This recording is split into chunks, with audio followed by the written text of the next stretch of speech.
the Sunday Night Anthem, delivered by Uber Eats.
Final Sunday night of November along Baltimore's historic Inner Harbor, which is framed by M&T Bank Stadium, the home of the Ravens. Currently the #1 seed in the AFC and led by the MVP in 2019, Lamar Jackson, who tonight faces fellow Heisman Trophy winner Baker Mayfield on NBC's Sunday Night Football. Good evening, everyone. Mike Tirico, Chris Collinsworth, and Catherine Tappet, Al Michaels, Michelle Tafoya, enjoying the rest of this Thanksgiving weekend. Best division in the NFL, pretty important matchup. Baltimore, division leaders, 5-1 to start, split their next 4 games. In the last 2, they've only scored 26 points, but they get Lamar Jackson back tonight. As for Cleveland, the 17-year playoff drought ended last year, but the optimism that came with that muted by injuries and controversy this year. Still, this team's 6-5. Back-to-back games against the division-leading Ravens. Their division hopes hinge on these 2 games. Chris Collinsworth, bunch of good matchups, good running teams, good running defenses. I'm excited about the quarterback matchup. Let's start with Lamar Jackson. His return changes everything for Baltimore. Maybe changing everything in the league. We'll talk a little bit about that during the course of the game. But this is arguably the most exciting player in all of football. We know what he can do running the ball. Passing the ball, his numbers have been way up this season, and he's had some stunning fourth-quarter comebacks. All those knocks against Lamar Jackson starting to go away. It's been a rough season, a rough week for Baker Mayfield. What does he need to do for Cleveland tonight? You know, he's been a physical mess, but they say this is the best he's felt. This is the best he's practiced. But he is going to be on the run tonight because the Baltimore Ravens defense is blitz happy. As you know, they're going to be coming after him. And so we're going to see, can Baker and Cleveland get a win they desperately need? In primetime last year, these guys may have given us the game of the year. What do they have in store for us tonight? It's the Browns and the Ravens coming up on Sunday Night Football.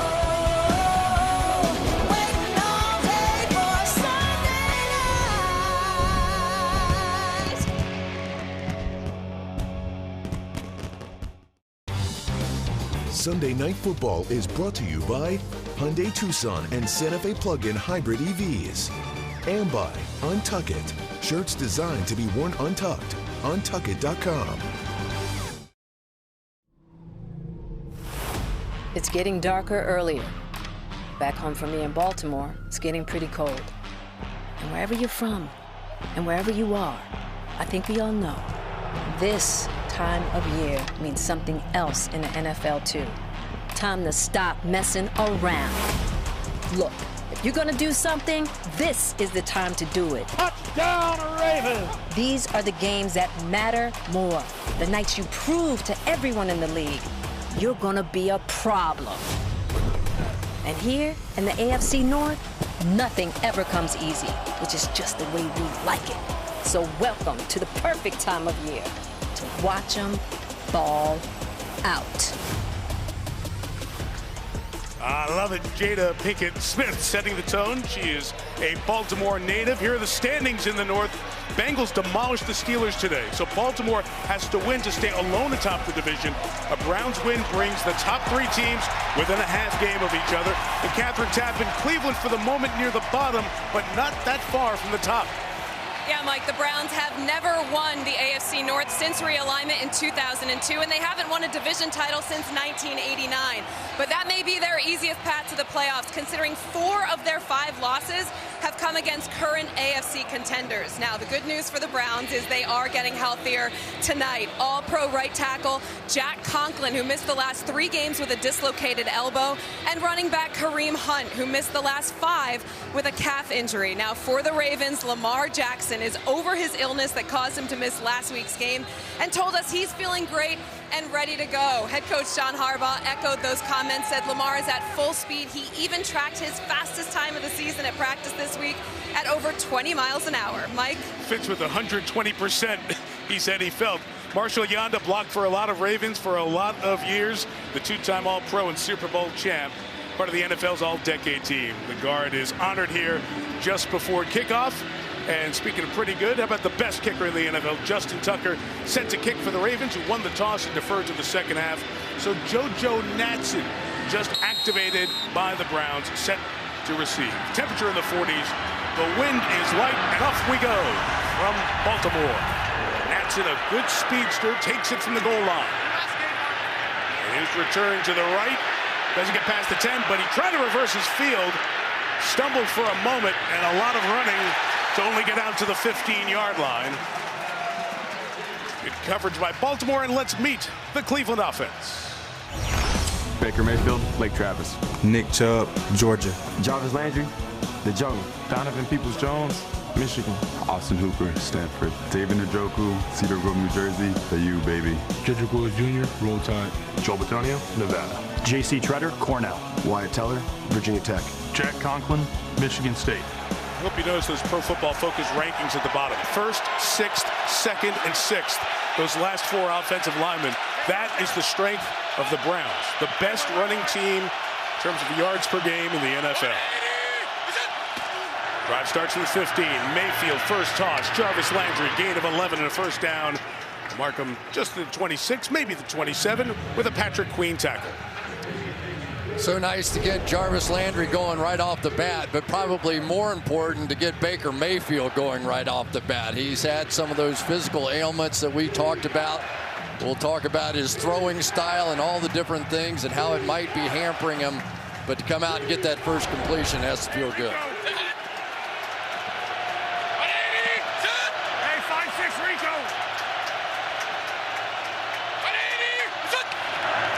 On the 26th, handoff blown up as Nick Chubb got it, but Queen was in the backfield to erase it quickly. Loss of 3.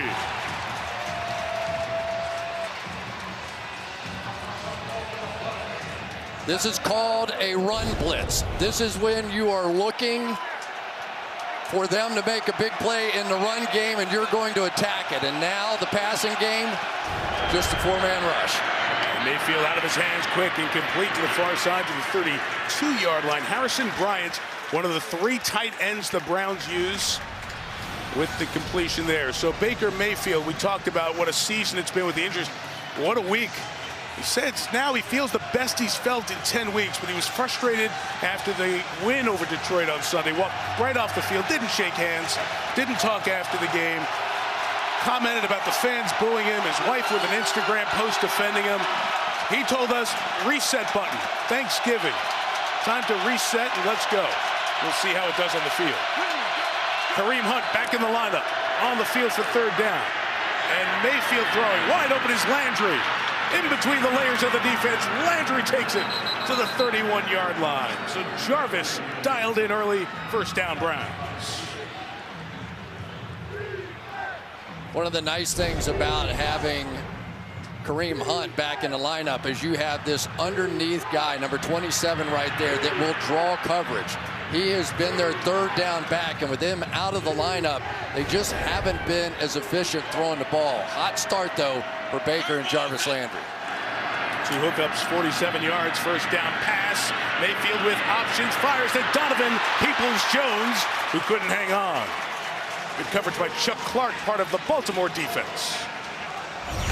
Justin PK, Texas A&M. Brandon Williams, Stanton Elementary.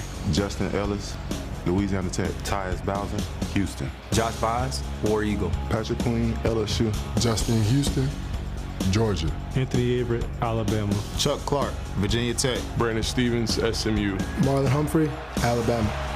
Number 2 run defense in the league, but second to last against the pass. Maybe that's why Mayfield's gone to the air for the first 5.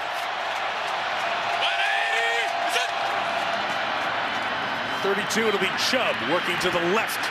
He'll gain 4 to the 28-yard line. Nick Chubb has missed 3 games, but he's still 3rd in the league in rushing yards, 851. They drafted him, Chris, in the 2nd round out of Georgia, and he's had 4 terrific seasons. Yeah, averaging 6 yards a carry, which if you keep up with statistics in the NFL, you know that is an amazing number. And the only person ahead of him, Lamar Jackson, and barely. The return of Kareem Hunt, who has missed the last 5 games, means Chubb doesn't have to be an every down back. Hunt, very good on 3rd down. In field goal range, 3rd and 6. Mayfield, sideline. Humphrey, the coverage of Peoples-Jones, incomplete. And the field goal unit will come on. There's no doubt the ace on the defense is Marlon Humphrey on the outside, and his man-to-man coverage skills. He was so amazing getting turnovers a season ago. Not quite that this year. Had one really rough game on the season against Jamar Chase in Cincinnati, but other than that, been nearly perfect. Jason McLaughlin's had a good year. Didn't attempt a field goal week 10. Missed a 46-yarder last week against the Lions. This is from 46. Whoa, missed that one. Good drive for Cleveland. Stopped on 3rd down. McLaughlin misses wide to the left. And Lamar Jackson and the Ravens on the field when we come back to Baltimore. By Progressive. Save when you bundle auto, home, or motorcycle insurance. So many teams around the league in their communities very active, and bravo to the Browns and the Ravens who were a part of giving turkeys and other goodies to families in the Cleveland and the Baltimore area. And the head coaches Kevin Stefanski and John Harbaugh set to do battle with their teams here tonight. The return of Lamar Jackson. It's the last game with illness. This drive starts in the 36. And Lamar side slinging it complete to the 44-yard line. Rashad Bateman, the first-round pick, the rookie out of Minnesota, with the catch. So it's been 17 days for Lamar. The Thursday night loss at Miami. Then he missed the game because of the illness at Chicago. Practiced this week, so his body is ready to go. And when we met with him on Friday, he said, man, I miss competing. I can't wait to get out there. And you see those numbers. It's one of the reasons he can't wait to get out here. He's so good again this year. On the give, Devontae Freeman inside. He's going to be stopped short of the first down. This Cleveland defense, including Jeremiah Owusu-Koramoah and Anthony Walker, setting up 3rd down. It's kind of interesting to see Devontae Freeman out there, isn't it? You know, you get a guy who is a definite name in this league, but it was training camp when they lost their 2-star running backs, and J.K. Dobbins and Gus Edwards, and it has been a little bit of a grab bag, but right now Devontae Freeman is that lead dog in the backfield. 3rd and 1. They have Latavius Murray, I should say, in the game, and he'll get the first down right across the 46-yard line. So we talked about Murray. Let's meet the entire Ravens offense. Lamar Jackson, Louisville. Devontae Freeman, Liberty City Warriors. Pat Ricard, University of Maine. Hollywood Brown, Oklahoma. Devin Duvernay, Texas. Mark Andrews, Oklahoma. Alejandro Villanueva, United States Military Academy. Ben Powers, Oklahoma. Bradley Bozeman, Alabama. Kevin Zeitler, Wisconsin. Patrick McCary, Cal Berkeley. McCary returned against the Bears. He had missed a couple of games with ankle injuries. They lost Ronnie Stanley, the great offensive lineman, week 1. Here's Jackson on first down, looking deep. He was covered, and he's brought down. He's sacked by the league leader. Myles Garrett gets his career high 14th sack. All right, this is sick. They had 3 guys to block him. I'm not kidding you. 3 different guys could not block Myles Garrett.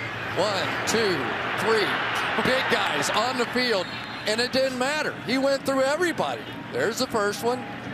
There comes Ricard, and there's Villanueva. I guess he's earned a trip to the Pro Bowl with that one play. That's amazing. Absolutely. He's also earned a tie for the Browns' single-season record for most sacks by an individual. Jackson, after the loss of 6, taken off and taking a hit from John Johnson. Usu Koromoa is there waiting for him as well, and the tackle will keep it a gain of 4. We have an injury for the Ravens.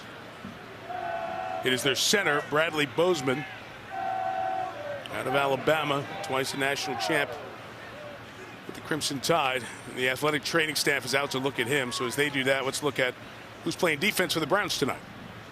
Jadeveon Clowney, South Carolina. Malik Jackson, Birmingham High School. Malik McDowell, Detroit Loyola. I'm Myles Garrett, Texas A&M. Sione Takitaki, BYU. Anthony Walker Jr., Northwestern. Jeremiah Owusu-Koramoah, Notre Dame. Denzel Ward, the Ohio State. Ronnie Harrison, Alabama. John Johnson III, Prince George's County. Greg Newsome II, Northwestern. Newsome, rookie. They've invested a lot of draft picks in their defensive backfield. You see the hand motion by Bozeman. Let's look at exactly what happened to the Baltimore center. Usu Koromoa whipped around and got him. We'll step out for a moment. Television's new #1 show, La Brea, this Tuesday, 9 Eastern and Pacific, 8 Central on NBC. Back in Baltimore, Bozeman comes out. Tristan Colon, second-year man out of Missouri, played mostly center when he was in college with the Tigers. Steps in. It's 3rd and 12. Hey, Lacey 22. Here's a hot.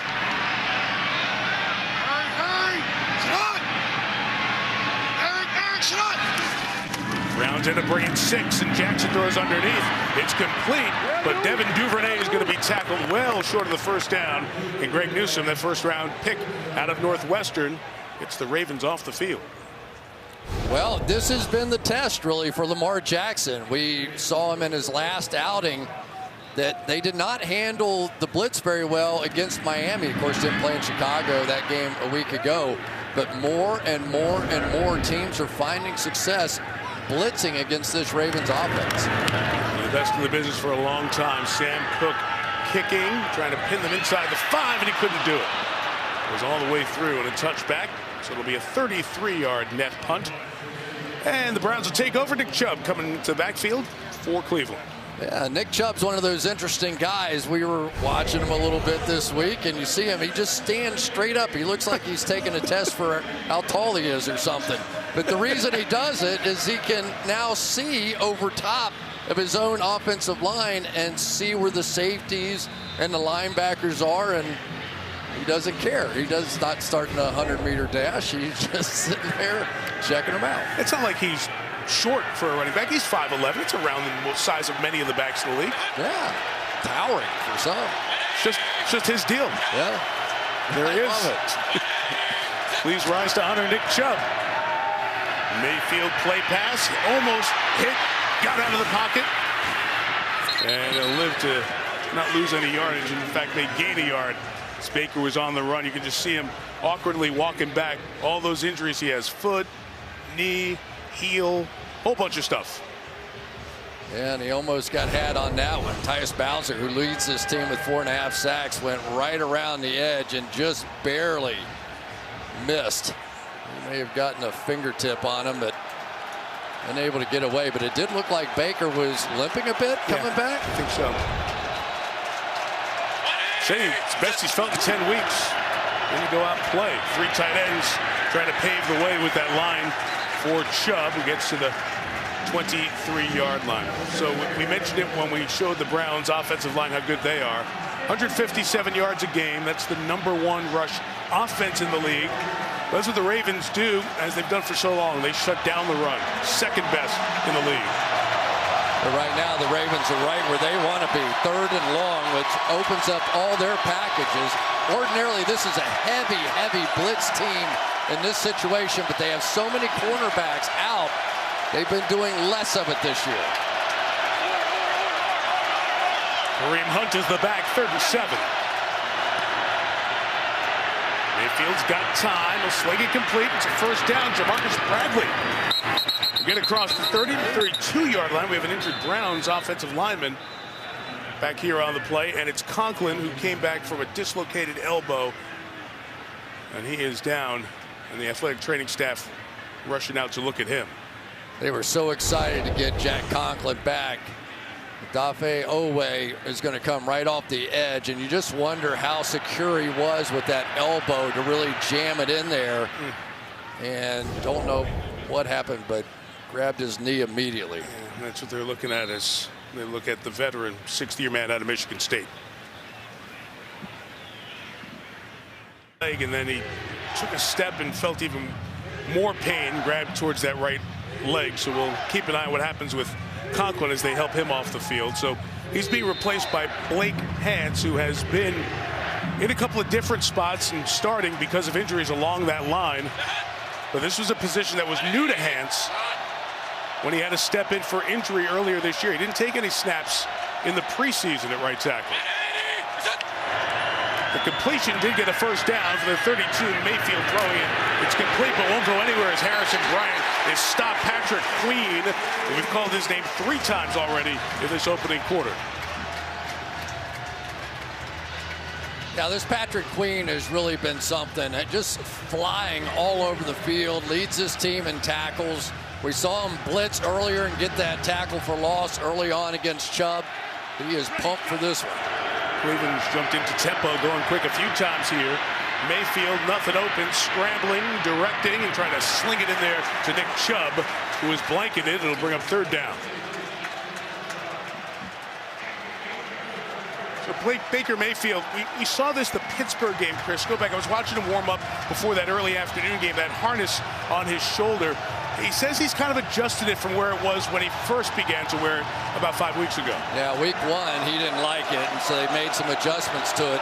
He's such a violent thrower that you just wonder, with all the torque that he gets in his body when he's throwing, is that other harness giving him a problem? He says no, it's more the heel that gives him more problems. I'll show you that a bit later. It's 3rd and 10. The pressure picked up, gives Mayfield a chance. Good coverage again on Peoples-Jones. They want the flag, and they get it. And Marlon Humphrey will be called for pass interference.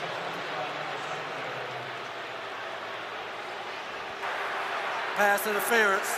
Defense, number 44. Spotted the foul, automatic. First down. Let's take a look. It's the 2nd time on a big down they've gone after Marlon Humphrey. Didn't get it the first time.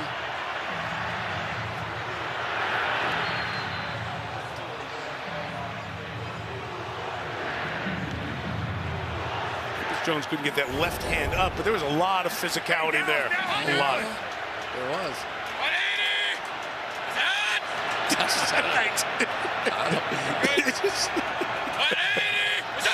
From the 47, drive keeps going. The flag down. Here's Chubb to the right. He's good after contact. He'll take it for about 5 to the Ravens side, the 48-yard line. And we'll hear from Jerome Boger one more time.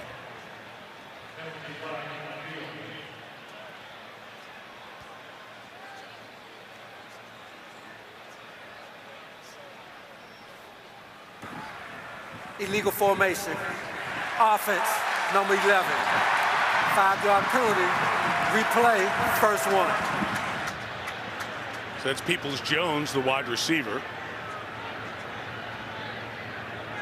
It really is interesting to see the Cleveland Browns play this style of offense, and I don't think it's that much different for Kevin Stefanski. They really love their 3 tight end formation. Austin Hooper, David Njoku, Harrison Bryant, all very good players. Usually Jarvis Landry as the single wide receiver, and either Nick Chubb or Kareem Hunt. That is their core offense right there. It's really interesting, Chris. 1 out of every 5 plays, they have 3 tight ends on the field. The NFL averages 4% of the snaps. Out of the backfield, Chubb, and he and Mayfield miss. We'll have 2nd down coming up as they take Conklin back to the locker room. That's a tough scene with the former 8th overall pick. He was an all-pro when he came in the league as a rookie. Well, and one of the things that he does so well is he gets that edge for their outside zone running game. And they were really excited to have that element back in this offense. And certainly Blake Hance is a good player and is held up, but he is not Jack Conklin. 42 out quick to Landry, his 3rd catch. The Ravens swarm to him. Roderick Washington did a good job getting off the line of scrimmage and allowed Josh Bynes to come up with the tackle. Yeah, Josh Bynes in for Malik Harrison and Patrick Queen beside him. And now we're kind of getting down to that part of the game where these cornerbacks and a lack of pass rush, no Calais Campbell in this game, but clearly the guy that you got to keep an eye on out in these situations, Tyus Bowser, I think, and Justin Houston on the outside. 3rd and 16, Ravens bring 3. Owe almost got there. Mayfield scrambles, fired sideline towards Austin Hooper, and it was incomplete. So the penalties stall the drive, and Cleveland will kick it away. Yeah, and oh, by the way, Odafe Owe on the outside working against Blake Hance. This is going to become the focal point of the game right now. Are they really going to be willing to let Hance try and take on that young up-and-coming star? And Owe probably won't go so well if they do. Had the big play at the end of the game you guys had in Kansas City. Boy, did it. Punching it out. Give the Ravens a Week 2 victory. Jamie Gillen, the lefty, sends it. Devin Duvernay awaits it at the 12. Duvernay down that sideline. He'll duck out of bounds and give Lamar Jackson the ball right around the 25. About 4 minutes left in this opening quarter as you look at Baltimore's beautiful Inner Harbor on this Sunday night. These two really are. 2016, Lamar Jackson won the Heisman. Baker Mayfield was 3rd in the voting. And then the next year, Baker was the winner and Lamar was 3rd. So they spent a couple of those memorable weekends in New York. And then they were the bookends in the draft class of 2018. 5 quarterbacks taken, Mayfield first, Lamar Jackson 32nd. And both said that they got to know each other, especially that Heisman experience, being able to visit with the winner. You know, again, Lamar wins that first time around. Invites Baker up to his suite. You get a nice suite when you win the Heisman. So they got connected and got to know each other. Yeah, Baker said, we all knew who was going to win. Lamar was going to win. So I just went up to say hi and congratulations. They're like, come on in, join the party. They had a heck of a time. Bring family in, spend some time together. First down run for Devontae Freeman. The one thing I do remember that when Baker was talking about it, he said, Lamar's mom is intimidating, though. Now, can you imagine a quarterback that has seen everything that college football could throw, and what he's most afraid of is Lamar Jackson's mom going in the room? Because they said, come on down to Florida and train with us. And Baker said, well, what's it about? No, I want no part of that training. Right. So it's pretty tough. Pretty tough. Gives you an idea a little bit of what has made Lamar so special. I do like watching them lifting the Heisman for the first time. It looks like they're doing the clean and jerk. 2nd and 9, going to try to swing it out here. And Tyson Williams couldn't bring it in. So Ravens a little bit of a slow start here offensively as we have 3rd and 9 coming up. I'm really interested to see if the Cleveland Browns are going to adopt what other teams are doing to Lamar Jackson. They are not a full-out blitz kind of team. Miami ran a full-out blitz. Now, what I mean, no free safety in the middle of the field at all. And they just attacked all night. They did it a third of the time in that game. Now, Cleveland has done it 8 times all year, so I don't expect them to go that far. But there definitely is. They're going to try some blitzes here tonight and see how it goes. All guys standing around there trying to confuse. Jackson throws. 3rd down complete. Coming back for the ball was Hollywood Brown. There's also a flag here on this play. The mark is short as Brown came to receive the ball. But that flag thrown in there right about at that spot.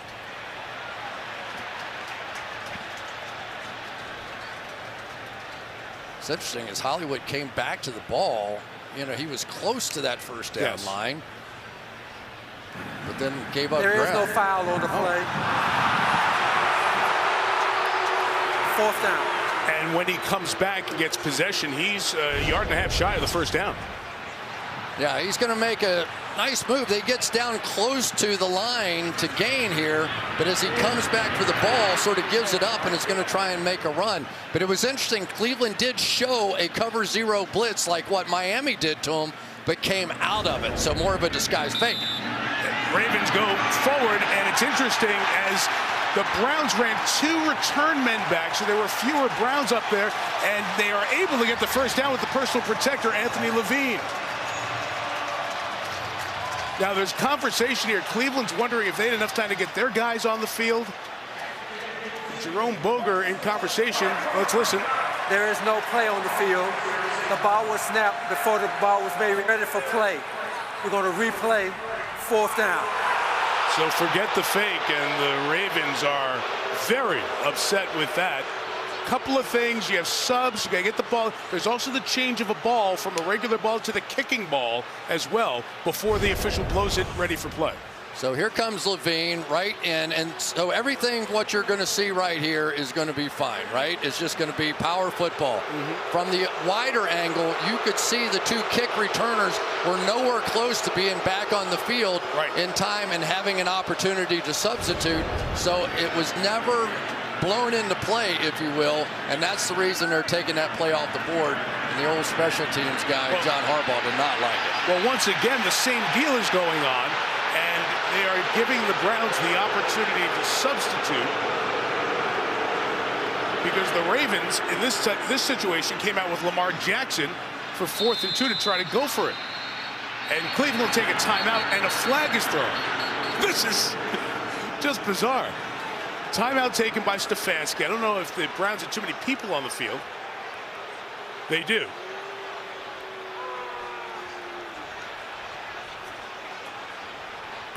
Before the flag was thrown, timeout, Cleveland. First of the half. Well, they still have 12 guys out there on the field, and Stefanski's trying to get information on this from the official. So why don't we do the same? Let's bring in our official. Terry McCauley, can you unpack what we just saw the last 2 snaps? Right, Mike. As I was watching it, number 42 from Baltimore comes in late, and he sets up in the offensive backfield. At that point, Cleveland gets the opportunity to match up. In other words, get that 12th guy out of there. And it didn't look like they had time to do that. So they call timeout, but they really shouldn't have had to. Because that whole same deal we see, other than the last 2 minutes in the end of a half, where you have to the opportunity to match those subs, it's the same situation here on 4th down. Absolutely, Mike, and that's to completely replace and bring in anybody you need and in a reasonable amount of time, and they just didn't have time to do it on that play. They're going again, apparently, or at least they're going to do the hard count. Here they go. Oh, my gosh. And a flag is thrown here for 12 men on the field. So Cleveland had 12 on the field the last time, and they did it again. 12 middle of the field, defense. 5-yard penalty, resulting in a first down. Terry, that was my other question, is aren't they supposed to shut it down when there's 12 guys on the field, even though they didn't have the chance to substitute? Does that come into play? They normally would. I mean, if you have 12 men in formation on defense and the snap is imminent, that's a dead ball foul and it kills the play. But since they should have had the opportunity to get that 12th guy out of there the first time. It worked, and it's first down. And a straight option with Devontae Freeman is taken care of by Grant Delpit and Jeremiah Owusu-Koramoah for the Browns. Back to football. This is so interesting, Mike. It's getting great. Watch Clowney coming off the edge. The one thing they really did not want to do was play option football against Clowney because he's so great against the run. And then on the outside, they have Jeremiah Owusu-Koramoah, who is just a fantastic athlete out of Notre Dame. So he and Grant Delpit out there shut it down on the outside. So the option perfectly played that time by the Browns. It's a gain of 1, 2nd and 9 for Jackson, who scrambles, takes off, and is pushed out of bounds with 2 flags over at the 44-yard line. So that'll add 15 to that. Malik McDowell hit him too late. personal foul, unnecessary roughness. Defense, number 58, with a late hit out of bounds. 15-yard penalty at the end of the play. First down. Don't you think sometimes that Lamar Jackson literally makes defensive players crazy? Yes. It's like a kid chasing an ice cream cone. Once you get there, you can't eat the ice cream cone, you know? And it really is just one of those things that you chase this guy all day, so many games, twice a year in this division, and you never get close to putting a hit on him, and then he's right there, and you can't hit him. Myles Garrett told us last night, played against him 6 times. I haven't gotten a good, clean hit on him. I don't know if anybody has. So all of this takes it to the 40-yard line, and Williams with a carry for a gain of about 1.5 yards or so. So Lamar Jackson and what he's been able to do in this incredible 4-year run. Remember, he's only 24 years old. He's got 36 wins, most by a quarterback before they turn 25. The rush yards, most by a quarterback over a 4-year span, well over 3,500. And the 100-yard rush games, he's 1 away from the all-time record. He's tied for it right now with Michael Vick, who for many of the quarterbacks who were runners is kind of the godfather for their generation of that position, like Randall Cunningham was before Vick. 2nd and 9. Good pocket for Jackson. Going to take the deep shot down the sideline. Trying to hit Hollywood Brown and incomplete.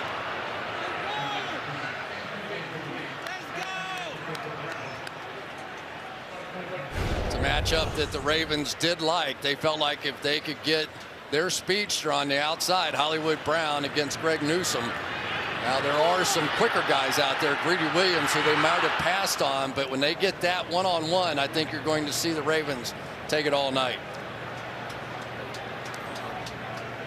Just a bit too long. C-77 coming up to the football. Bradley Bozeman, the center who was hurt on that first drive, back in on this drive for the Ravens. Play clock at 0, snap just in time. Jackson underneath. The rookie Bateman can't get there, and Newsome, the fellow rookie from that same draft class, comes up with a stop. They were taking in back-to-back picks, 26th and 27th. Yeah, and I like what the Browns are doing here. They're going to run some stunts, but this is a 5-man rush, so that means man-to-man coverage on the back end. But what they're not going to allow Lamar Jackson to do is step up in one of those gaps and take off and run. So the 5-man pressure, as much to get pressure, but also to make sure he doesn't escape. The only stadium in the league, when it's a 50-plus yard field goal, the fans start murmuring with enthusiasm. Justin Tucker for his 46th 50-plus yard field goal of his career. Of course, it's good. From 52, Justin Tucker does it yet again. He's 4 of 4 from over 50, including the all-time longest field goal in NFL history, the 66-yarder to beat the Lions. It's so great when that hold is just perfect, right? You don't even have to spin the laces. And you were saying there was a murmur. I thought they might just be yawning. Like he made it from 66. It's like that is nothing. He is amazing, though. I mean, amazing. The pure kickers that are in the Hall of Fame, Morton Anderson, Jan Stenerud, and George Blanda and Luke Rosa did kick significantly, but they are also in the Pro Football Hall of Fame enshrined for the other things they've done. Look at this resume. 10 seasons, what he's been able to do, including those long kicks, pressure kicks. Has all the feel of a Hall of Famer as a place kicker. Yeah, he made all 16 of his career attempts in the final minute of the fourth. He's made 54 straight field goals in the fourth quarter or overtime. What else would you like him to do? Enough. Sing opera, which he can do. In 7 languages? Okay, yeah, he can do that. He can do that too. Wacky back end of the opening quarter and drive, and that 4th down with all the hijinks ended up keeping the ball alive for Baltimore, and they got the first 3 points of this one. Down to the field, and Catherine. Well, guys, how about naming a dog after Justin Tucker? This is Tucker, the Guide Dog Foundation's puppy in training. NBC Baltimore station WBAL is raising Tucker for the next year as he continues his journey to become a guide dog for a blind or visually impaired person. Well, after a puppy naming campaign that included lobbying from John Harbaugh, Lamar Jackson, the fans finally chimed in, and Tucker it was. Tonight is his official introduction, guys, to the city of Baltimore. Look at that face. Welcome, Tucker, and he's talking about guide dogs. Illegal Catherine. formation. On the receiving team, the player entered the field late but did not enter into the setup zone. This penalty is declined. First down. Strange night of substitutions from the Cleveland side. You can't interrupt a good puppy story. Exactly. And it was going to be a good story about our teammate, too. Catherine's done a lot of great work with the Guide Dog Foundation here over the years, so congratulations to you. And I hope the dog is being taught that when you throw the dog a little ball, you kick it back. If it's Tucker, very good. I want that paw to kick it back, right? Very good. Final 24 of this opening quarter. Kareem Hunt will start this drive behind Mayfield. And Hunt running through the left and running hard. Gains 7 yards as they have him back. Missed his energy and his presence last 5 games with the calf injury. He's back. Jack Conklin will not be back. The right tackle has officially been ruled out for the game with a knee injury. Yeah, maybe that's why they're running off to the left, and with good reason. There's Lamar Jackson, and we haven't really seen this offense get it going yet, but we will. 3-0 after one, and now a special look at Halo Infinite.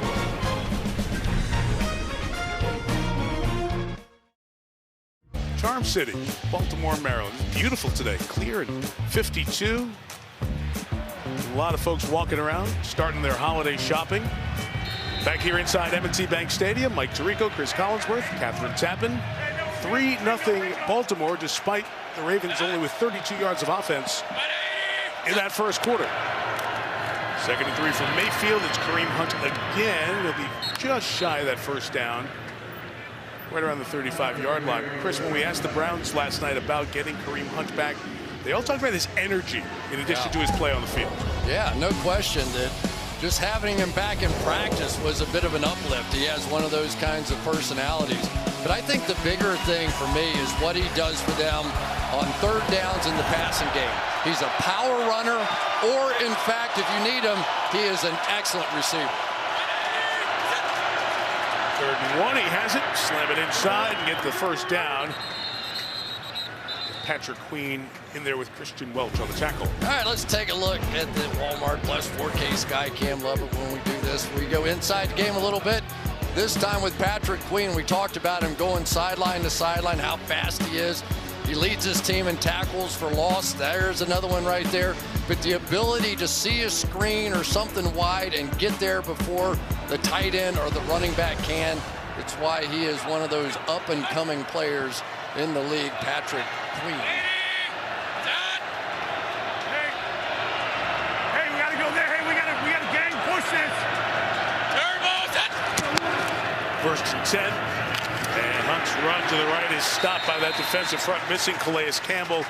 Chris mentioned it earlier, the concussion, did not practice all this week. They were going to give him another test as we got to the back end of the weekend, but not in the lineup, so Justin Matabike in there helping shut it down. Yeah, Matabike is just right out here, going to end up making a really good play. Good to have Brandon Williams back in there again as well, and they need him without Calais Campbell. But you saw the 5-man line that time out of the Ravens. They are on, at least on 1st down, going to say, you are not running the football on us. So 2nd and 11 from Mayfield. Everything covered. He escapes and throws it just over Landry's head. Baltimore doing a good job downfield as they brought Mayfield down with pressure from Tyus Bowser. They love Tyus Bowser on this team. They really do. If you need somebody to rush the quarterback, you got him. If you need somebody to be a spy, you got him. He drops more than any other edge player in all of football, so he's willing to do all the dirty work. That's why Wink Martindale says that guy belongs in the Pro Bowl. Most superstars around the league aren't willing to do all that dirty work. There's Don Wink Martindale, 58-year-old, 4th-year defensive coordinator for the Ravens. 3rd and 11. He's got 5 coming after Mayfield, who is chased again and fires incomplete. We're going to kick it away. Let's kick it down to Catherine. Well, Tyus Bowser has been so versatile, as you guys were talking about. He's become known as the Swiss Army knife, and he credits his coaches with coming up with game plans to use all of his talents. He told me, I'm always looking for ways to switch it up, confuse offenses, stay aggressive. I may be rushing, but I'm able to drop, and that gets someone else open for a sack on the quarterback hit. He said, moving me around keeps offenses guessing, and it helps me play my game. Mike? Done a lot to Cleveland, have them moving around. They're also having some issues on special teams. Once again, they had too many players out there before a punt. Jamarcus Bradley had to escape. Gillen is going to get rid of it. And a good kick, 53 yards. The return by Devin Duvernay to his right, down the sideline, out of bounds. So Duvernay, top punt return man in terms of average in the league this year, getting it done here in Baltimore. The #1 overall pick in the draft in 2017. And he's welcomed some folks to that Garrett graveyard with sacks. He tied Reggie Camp with a sack in the first quarter, 14 in his season. Double-digit sacks each of the last 4 years. That's the longest streak for a Brown since they started officially counting sacks. And the number's now 56.5. Fourth in the NFL since he came in with that #1 pick out of Texas A&M 5 years ago.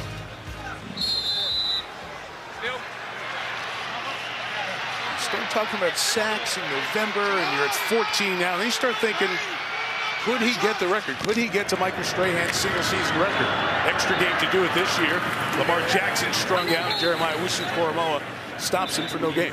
You know, it's interesting. We were asking him about all the different ways that Cleveland tries to set him up to get those one-on-one opportunities to rush the quarterback. And I said, when you actually get it, what does it feel like? And he goes, it really feels like I'm Iverson or Kobe or somebody. Like, I know there's no way that guy can stop me from going inside or outside or whichever way I choose to go, but it's getting the one-on-ones that's really hard. But he really likes this group of teammates that have been willing to give him some of those opportunities. Fascinating what he's talking about with that. Hollywood Bradley catch.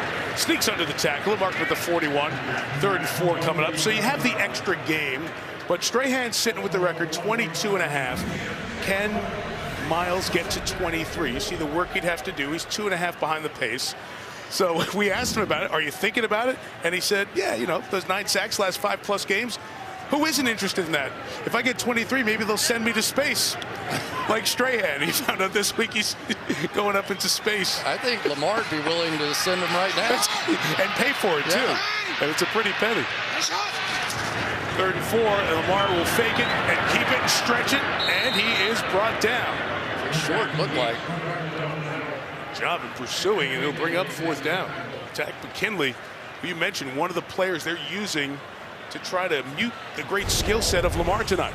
It's an ungodly play by Takk McKinley. This thing looked like it was going to go for about 20 yards. He comes flying off the edge and gets him. Takk McKinley.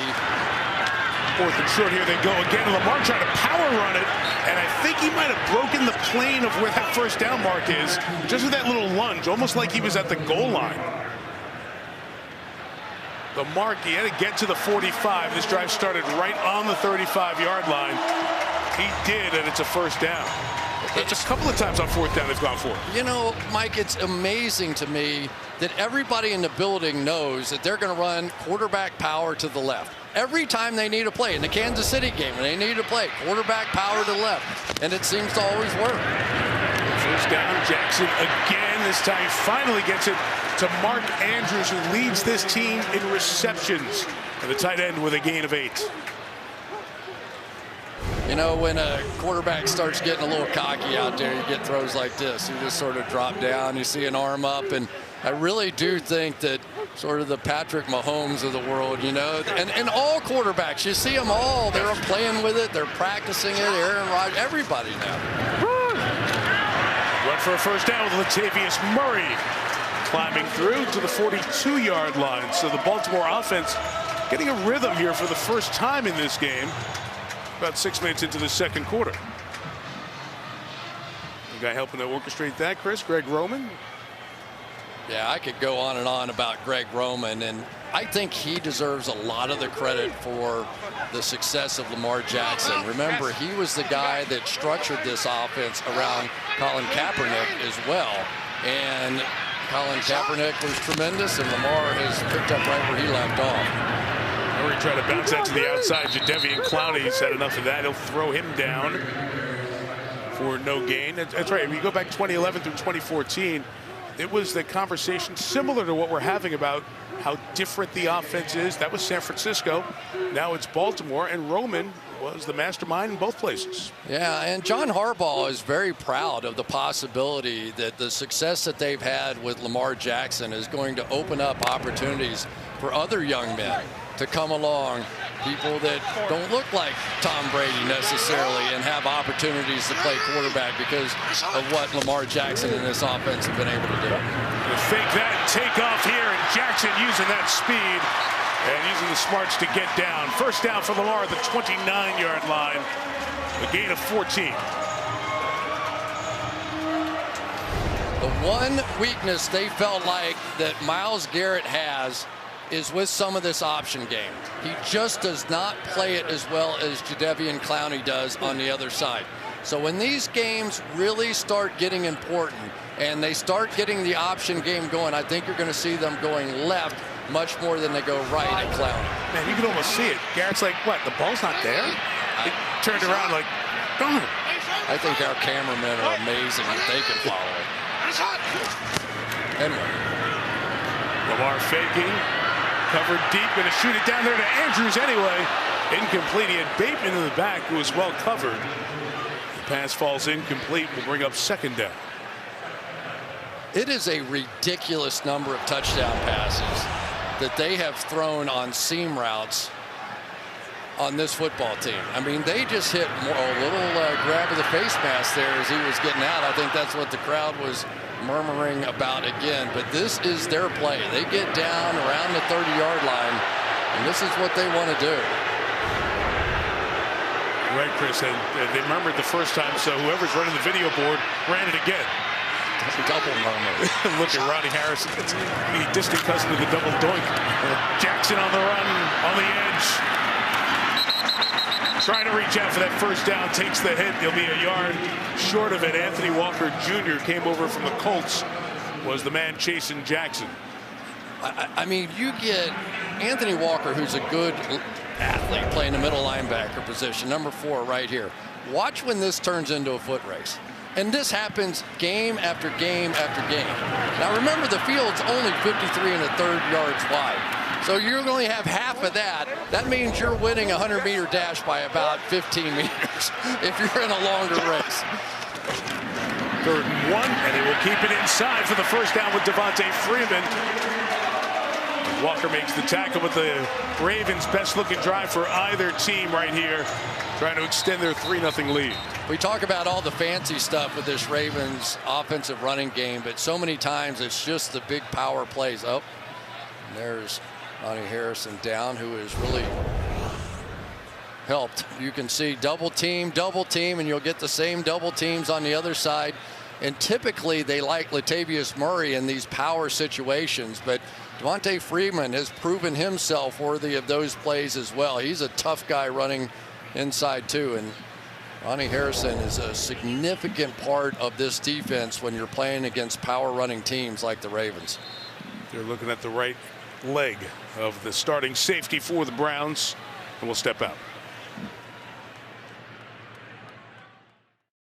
Here, Nicole Scherzinger, Titus Burgess, great cast. Great to see one of the terrific musicals live on TV. Harry Connick Jr., the lead role there. The musical event Annie, Thursday on NBC. Part of the holiday spirit and the holiday season. And on a hot standby. Good. Ready to get to work. Harrison out. Grant Delpit comes in. It's 1st and 10 for the Ravens. And Jackson slides it underneath, and it's caught by Freeman to the 7-yard line. Spread out all over the field. They slide it into Freeman. Jadeveon Clowney was there on the tackle, and he's slow to get up for the Browns.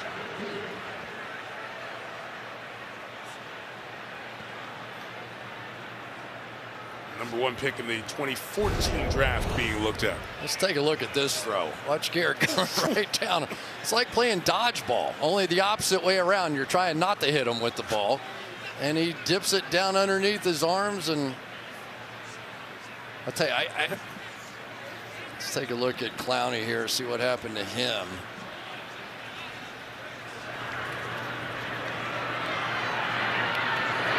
He's in on the tackle. I think it's the shoe of the runner, Freeman. They got him in a bad spot.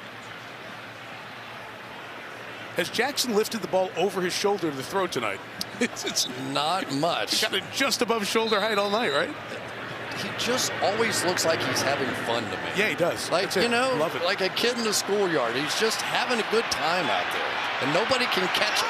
Safety Ronnie Harrison Jr. back in the game. The run for Freeman to the right is a first down for the Ravens at the 3. So this drive that started at the 35 continues on with 1st and goal for Baltimore. I mean, when we talk about power football, that's what the Ravens are really all about. And a big part of that is Patrick Ricard, who is their 300-pound fullback. When you have Ben Powers and Patrick Ricard going in front of a smallish running back, it can be hard to find sometimes. Drive's taken about half the quarter. Play 14's 1st and goal. Ricard's moving, trying to pave the way for Freeman, who twists and turns at the goal line. Let's see where they mark him. They're going to come in just short. The center, Bozeman, trying to help him across the plane. For Baker Mayfield, this one's not going the way that he had hoped so far. And this one, there's Joe Woods, who's trying to come up with some answers, but join the club, Joe. Everybody's trying to come up with answers for this offense. Ravens load up on tight ends, bring in the bigger back, 6'3" Latavius Murray. Half a yard away. And it is Murray who is met and stopped. Myles Garrett, Malik Jackson slammed the door and set up 3rd down.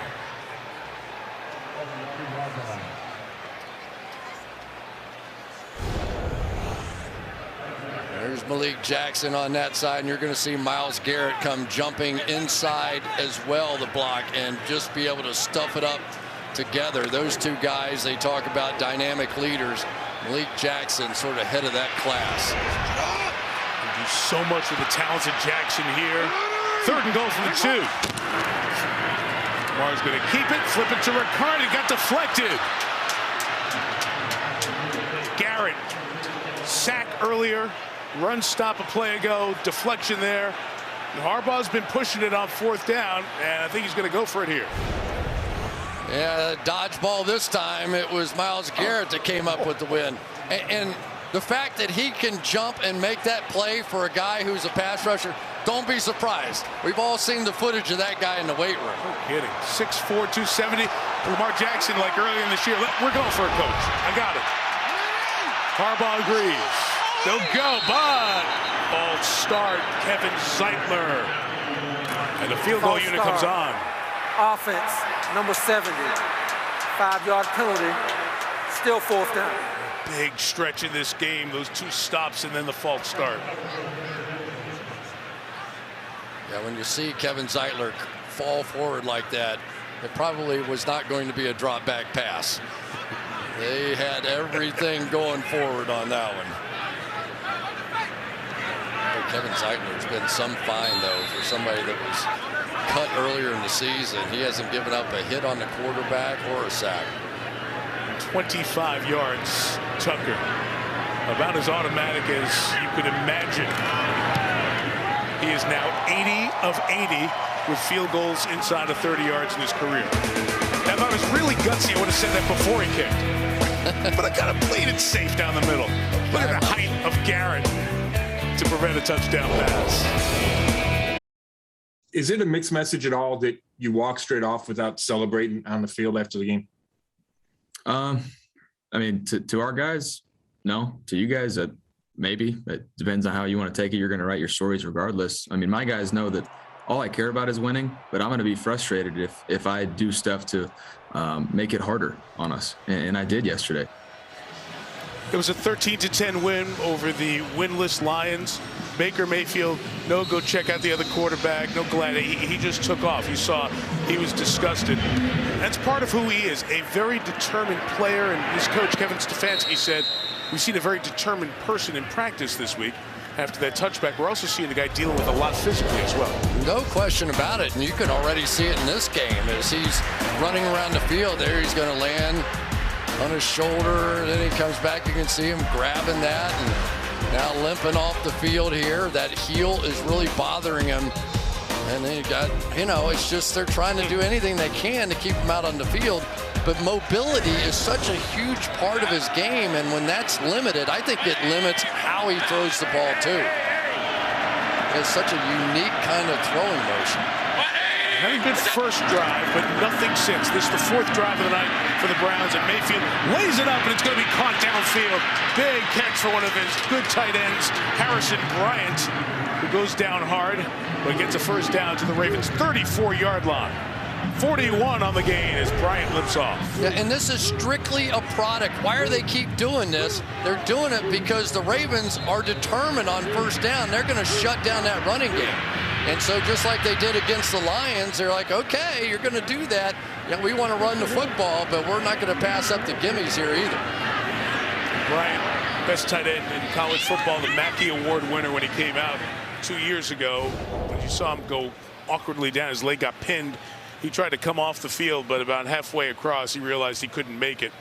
And they're out looking at his right leg. Well, and that changes the offense, too, because now without that three tight end look, there's not a fourth tight end out here. So it'll be interesting to see what they go to if he cannot play, but that looks like a decent sign. Isn't it amazing what these guys go through just to get on the field? You said it about Mayfield, Chris, and J.C. Treader, his center, said it to us last night. You don't know what he goes through, but as players, we know what he's going through, and not just physical, but the mental toll that physical pain and rehab all week makes you go through. Jarvis Landry comes in to take a wildcat snap. He ran a touchdown last week. Mayfield's ready for the backwards pass. Landry, look out, got hit as he was going to throw. That should be a fumble, and the Ravens have recovered. Odafe Owe was there. He was pursuing. He's got great speed. And he knocked it out. And Patrick Queen recovers. Turnover by Cleveland. You do not want to try and outrun Odafe Owe. Here you got Landry. Here's a wide receiver who can't outrun Owe. And play after play, game after game, we continue to see this young man make phenomenal plays with his tremendous speed down the field. Ran like a 4.4 coming out of college.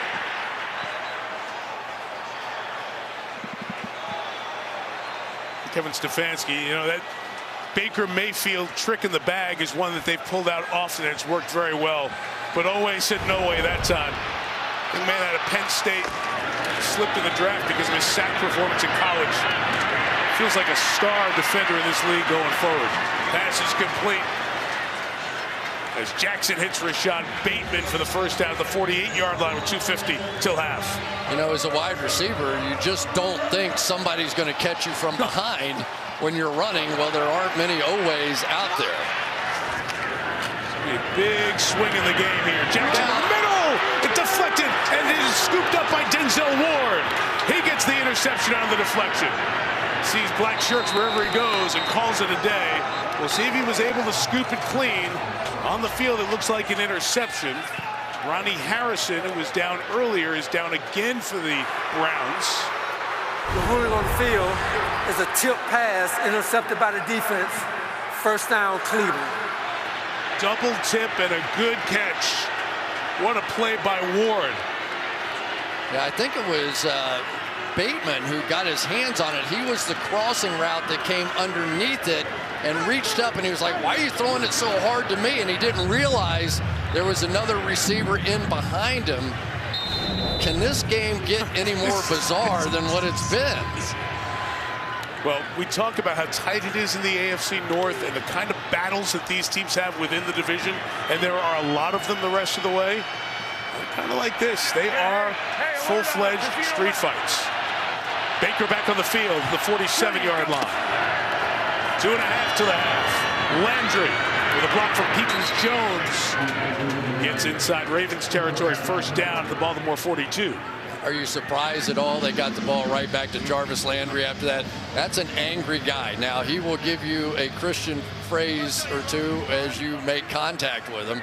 And he's a great guy, but he is an angry guy when he plays football. 5 of the pattern, Chubb with that catch. Crispin, they've gone tempo and getting it out quick. Feels like that's something that's working for Cleveland. Well, there's a little bit of a lack of depth as well on this defensive line for the Ravens. So if you're going to give Wink Martindale a lot of time to try and get all this set up, he's going to hit you with some fancy blitzes. 2-minute warning in Baltimore. A couple of field goals for the Ravens. Browns trying to get on the board. The best record in the AFC in terms of win percentage, and there are the Patriots, incredible, at 8-4. Got the victory over Tennessee, also 8-4. One less of 4 lost teams. Buffalo's in that mix, Cincinnati's in that mix, Kansas City. Cleveland would like to make Baltimore a 4-loss team tonight. Pass complete for the first down to Donovan Peoples-Jones, the second-year receiver out of Michigan. Yeah, and you know, maybe Baker Mayfield in his current physical state is more comfortable throwing the ball standing still. We've seen a lot of bootlegs. We saw he really completely missed what probably was going to be a touchdown on the first drive. 2 wide open tight ends, but the 31 Nick Chubb runs to the left. Good move. It's about 4 yards. Brandon Stevens, a rookie safety, came up part of the tackle. Remember, Baltimore gets the ball to start the second half, so that turnover there really giving Cleveland an opportunity to make this a tighter game than it might have been. But so far, the Ravens defense has really shut down this Browns running game, and that's despite the fact that Wink Martindale thinks that Nick Chubb runs with a force field around him. He said, I've never seen guys bounce off anybody like him. Hey, great line. The Ravens' second-ranked run defense being heard from. Mayfield retreats, flipping it for Njoku, the tight end. Incomplete. One coverage by Marlon Humphrey. That's a corner covering a 6'4" tight end.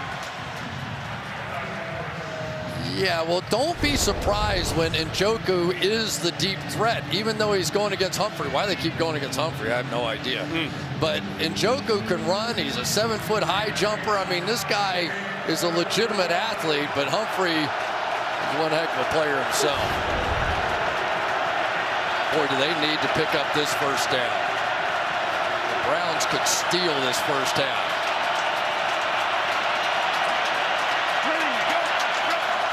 On 3rd and 7, they rush 3. Mayfield clutches, fires, and it's incomplete. Njoku in traffic could not come up with it. It's going to be another field goal attempt. They missed one earlier. This is going to be a 46-yarder again. It's a good-looking play. I think that was Brandon Stevens in there, the good-looking rookie who replaced Deshaun Elliott. Good throw, but he was all over that thing. And I think they are perfectly fine with the way that Brandon Stevens has stepped in. They now try and get themselves back in the game after what has been a very un-Cleveland-like running game here in the first half. Laughlin missed left from 46 yards, going in the opposite direction in the first quarter. And it doinks in. I think it's me. It is you, isn't it? Talk about a force field. You show up, there's a force field around the uprights. But this one bangs in for the Browns. Gets them on the board. Stake of this team in 2000, the entire team in 2004. On the right, Jimmy Haslam since 2012. He and his wife Dee, ownership of the Cleveland Browns. And he really has put a good group together here in Cleveland as they try to challenge teams that have success in this division for the last 15 years. The Ravens and the Steelers and the Bengals have had their Andy Dalton stretch where they were making the playoffs on and off, and now another stretch here as they look good today. This is a difficult division to try to find your way towards the top.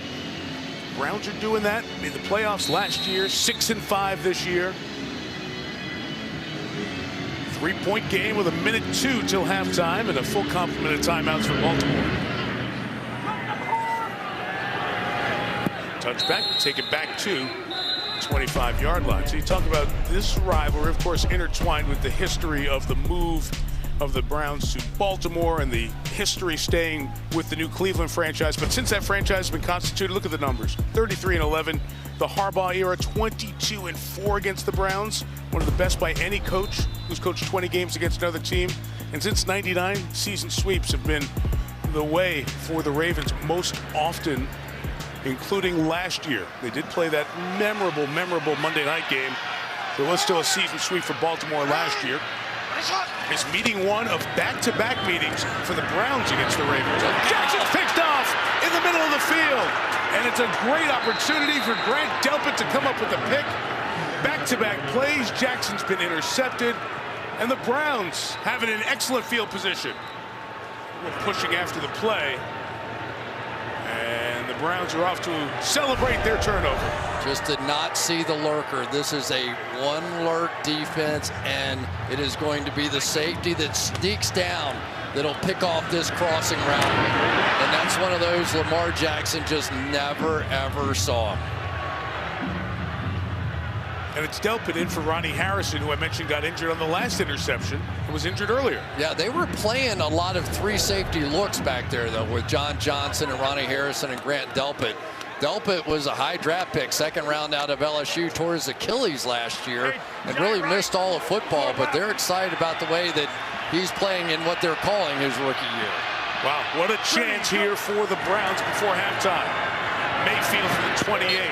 Couldn't hook up with Peoples-Jones, incomplete.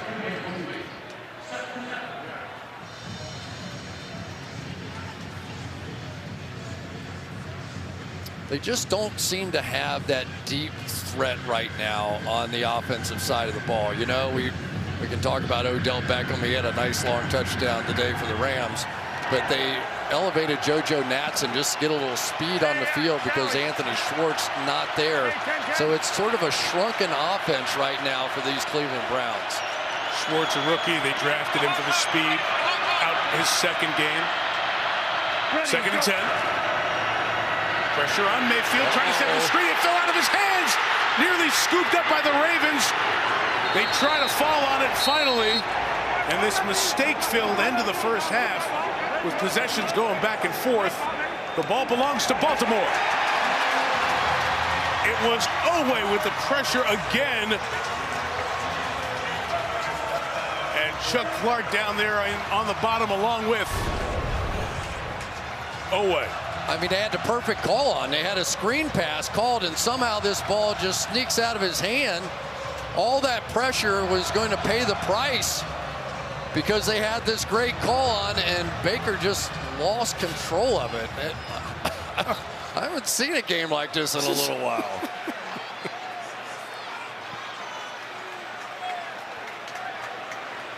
Had 3 turnovers here in the last minute and change.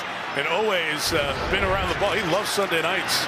Jackson back to work. And as he throws, sideline pass is caught. Good catch by the experienced veteran in this receiving corps, Sammy Watkins.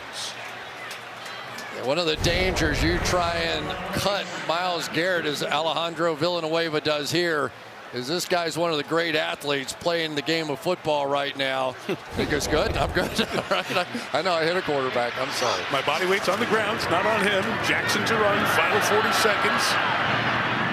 Game 3. Harrison back on the field. Baltimore's going to use that first of the 3 timeouts here with 36 to go.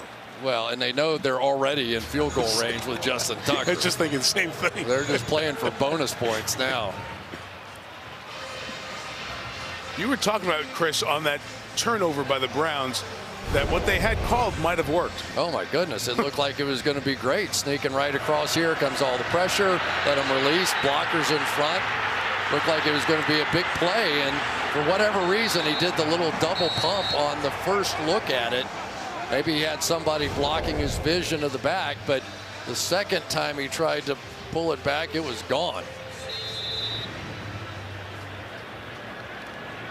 Both Mayfield and Jackson with second quarter turnovers here. Jarvis Landry had one for Baltimore, so 4 turnovers in the last 5 minutes or so from the 38. Jackson throws, sideline complete, stepping out of bounds is Hollywood Brown. Marked at the 30-yard line. Still need a couple more for that first down with 32 seconds till half. Yeah, and you go back to the final drive over here when they were unable to get that one first down because it would have bled the rest of the clock at least. And now you knew with 3 timeouts, you're giving Lamar just too many opportunities. 2nd and 2. They go quick. Browns break 5. Flag down, perhaps for holding. Pass to the end zone is incomplete. It's going to take more than a minute to sort this one out. The coverage by the rookie Newsome on the back end has been challenged a couple of times.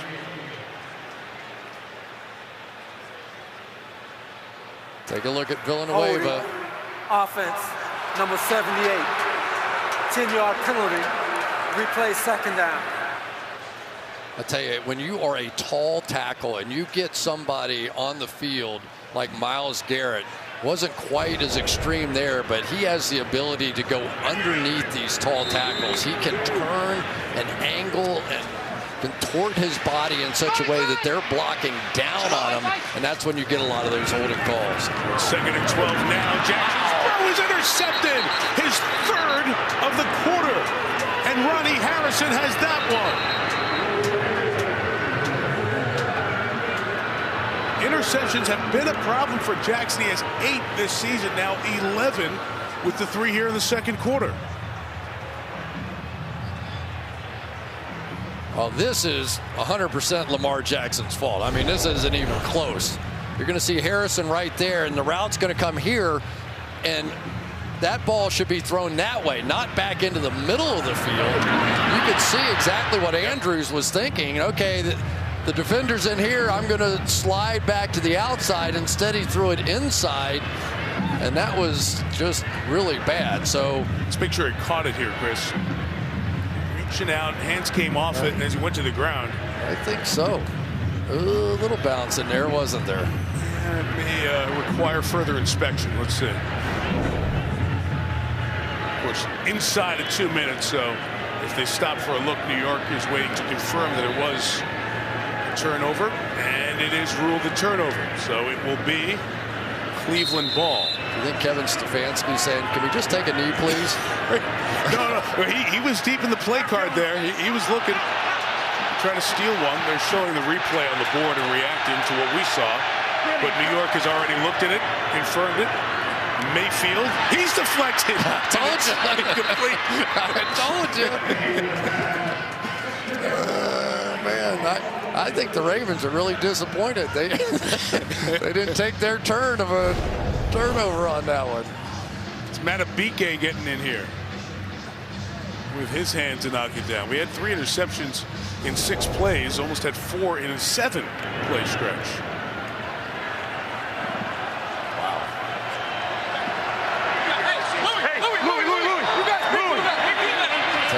Ravens are up there like they're going to bring pressure. Will that free safety in the middle? They do. And Mayfield retreats, puts it up to Landry, incomplete, with 12 seconds left in this first half. You know, it's like blood in the water for Wink Martindale when he gets a play like what happened to Baker Mayfield on that last series. You know, under pressure, double pump, ball slips out of his hands. That guy is a believer in one thing, and that is pressuring whoever the quarterback is on the other team. But I give him credit tonight. His pressure on the running game and some of these run blitzes have probably turned the game more than anything else. Crazy quarter. Crazy half. 3 field goals combined, 5 turnovers combined. Now they're going to run it to try to get it out of here with Kareem Hunt. And Harbaugh's going to say, I'll make you punt. By the way, this second quarter's gone. Who knows what can happen? So timeout Baltimore with 9 seconds till half. It's getting cold here, but still golf season in plenty of places like the beautiful Bahamas, and golf's brightest stars will tee off. It's the Hero World Challenge. We'll have it on NBC Saturday, 2:30 Eastern Time. Colin Morikawa. Speaking of heroes, they have wrapped up a sensational season with another win overseas. bit of golf for your December viewing pleasure. You know, this is an interesting time here because you can go after this punt and not really worry about roughing the punter or anything else. Just give it a shot. Who knows what could happen? Gillen gets rid of it. Puts it up. See if they'll let it bounce in the half. It takes the right turn out of bounds and leaves that 1 tick on the clock. Were you asking or suggesting? Both. That's where you got to look at this. Nobody needs to see this, but we will. It's like the intentional walk in baseball, you know, where it's no longer the 4 pitches. It's just go down to first base. 1 second left. Go. Let's move along.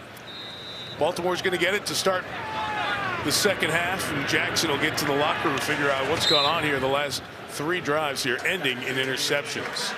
Ravens 6, Browns 3 at the break. Now the Toyota halftime. Maria, Tony, and Drew. Maria. All right, thanks, Mike. Both teams have to be happy to go to the locker room. 5 turnovers over the last 3 minutes and change. As ugly as it's been, it's just like we said in the pregame. It's going to be 1 or 2 throws in the second half to win the game. Who's going to make it? And which quarterback is that going to be, Coach? Baker or Lamar? Let's see it. One of you guys has to make a play out there. Well, they both picked the Browns, but we will see. We're coming up on our Toyota halftime. We got some highlights today. 2 of the best teams in the NFC met at Lambeau, plus the Rams fell to the Packers. We'll show you how it impacted the playoff picture. All of that is next on the Toyota halftime. Want more stats? Hey Siri, who leads the league in rushing yards?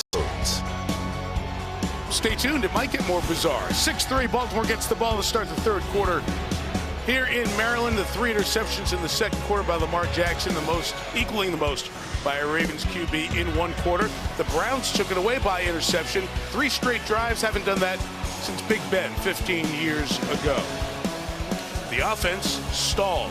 One of the best running games in the league, 21 rush yards, fewest in any half this season. And Odafe Oweh loves Sunday night. Big impact play against Kansas City in week 2.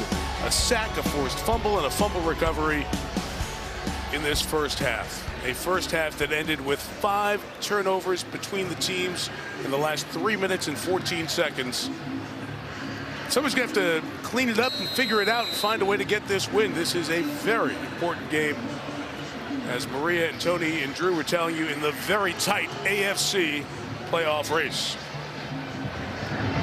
McLaughlin kicks off, second half underway with a touchback. The Ravens will get it at the 25. Here's Catherine Tappan. Well, Mike, John Harbaugh told me at halftime that his message to Lamar Jackson following those 3 interceptions was just 1 play at a time. He said his spirits were high, and he thought his team as a whole did a pretty good job in that first half. Kevin Stefanski told me that Baker Mayfield is fine physically. I asked him how he's going to get his run game going, and he said it's hard. They have a tough defense, and we're just going to have to come up with answers for it, Mike. Somebody's got to find a way to sustain. Baltimore had the best looking drive here, Chris, of that first half.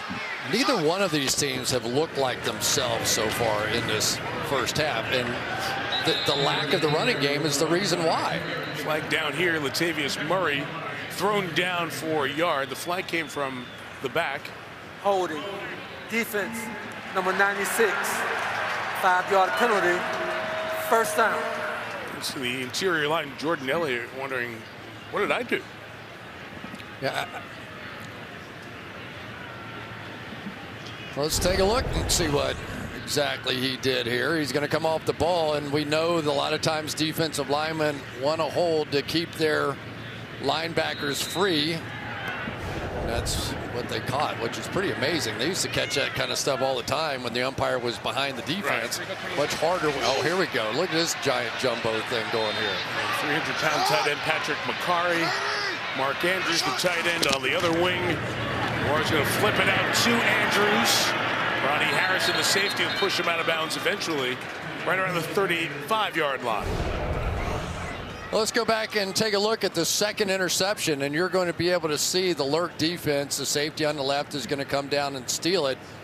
But it was Jackson looking the other way, and this time he actually read it perfectly because the coverage was on the outside of Andrews, so he was going to lead him to the inside. The problem being he just had no idea that Delpit had come down in that lurk position in the first half. 1 for 5 throwing it to Andrews.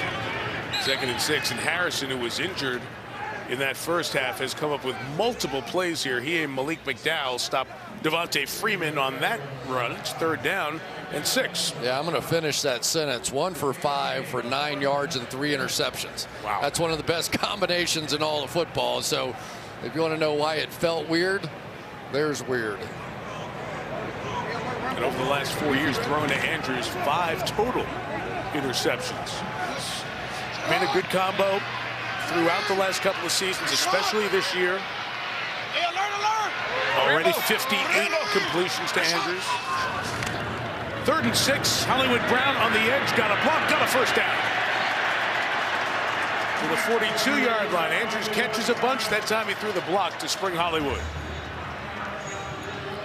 Yeah, one of the problems here is the defensive backs are playing so far off here that it's going to give these blockers an angle to get out in front and get just enough, though. I loved what Hollywood Brown did. He knew exactly where that stick was, and he just went right for no messing around whatsoever. Picked it up. They needed that first down. Freeman the back. He's got it running to the left. Around 3 yards. Wusu Koromoa, one of the Browns in there on the tackle, with Malik Jackson. I tell you, Jeremiah Owusu-Koramoah is so quick. He looks like Gale Sayers playing linebacker back there. He comes flying up there and jumps to the outside, and Baker Mayfield may be thinking about putting him on offense. You got to see Jeremiah play all of his home games at Notre Dame, and man, did he make plays and just kept growing and growing as a player. 2nd and 6. Jackson's got 3 downfield. Scrambling, taken off, and Lamar will get out of bounds. Gain a couple of yards. So his receivers were covered, bringing up 3rd down. You know, it's interesting now that you're seeing the Browns playing a lot more zone defense, because what happens when you throw 3 interceptions, you start to see ghosts out there a little bit. You start going, okay, I'm expecting this coverage and that to be open, but it wasn't early on. And so give Joe Woods credit. He's thrown a few looks at Lamar that he really didn't handle well.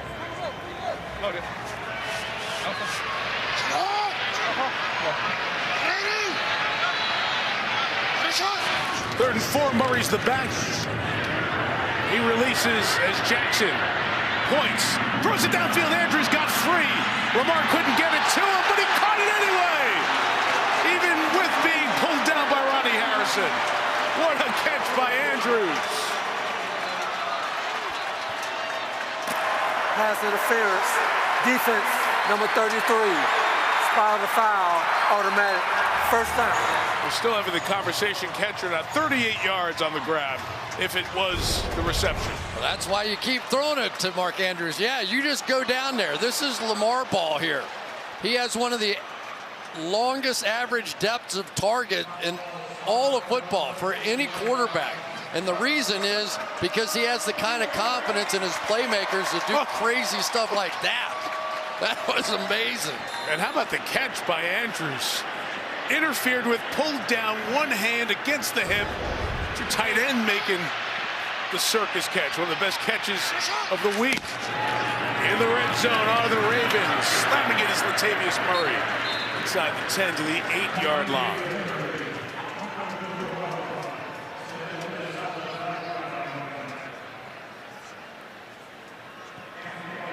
Just another one of those pressure-packed moments here. You're going to take one more look at this play of the game, really, so far. Would have gotten the penalty right there anyway. Right. But, I mean, you're talking about no room for error on this catch. It's on the ground, and he can't buy. That's something. 6 for the first down, 9 for the touchdown. Empty backfield. Lamar looking to take off, and that was closed up quick. Once again, Owusu-Koramoah was chasing from behind. And Jordan Elliott may have gotten there inside, too. Yeah, the Browns come right back with their own 5-man rush, and I think it actually surprised the Ravens. They're going to end up sliding away with all their offensive linemen, and Koramoah just comes up completely scot-free. Lamar Jackson saw it and just got down. But can the Cleveland Browns come up with another goal line stand here. It's keeping them in the game. To force a field goal, keep yourself in contact. Play clock running down. Timeout. Timeout, Cleveland, their first 30-second timeout. Cleveland's been the team that's been scrambling in communication issues, and Kevin Stefanski knows it. Special teams, defense here. They have to use the timeout. The big play again. Clowney almost got there. I mean, it's just who he is, his nature. You know what I mean? For Lamar, it's like things aren't going well, and, you know, I really should be conservative. And no, it's just not who he is. And he really wants the ball in his hands when things are going a little off. And the reason why? Because he can make plays like that. But we've seen it this year, man. They've been down double digits multiple times, 3 overtime games, 5 fourth-quarter deficits, and Jackson's the one who stays calm and sets the tone. He hasn't played well in the first half. Made the big play on this drive. Now 3rd and 10. Whole bunch of Browns coming after. Jackson trying to keep it alive. Put it up for grabs. And it's a touchdown! Andrews! Wow!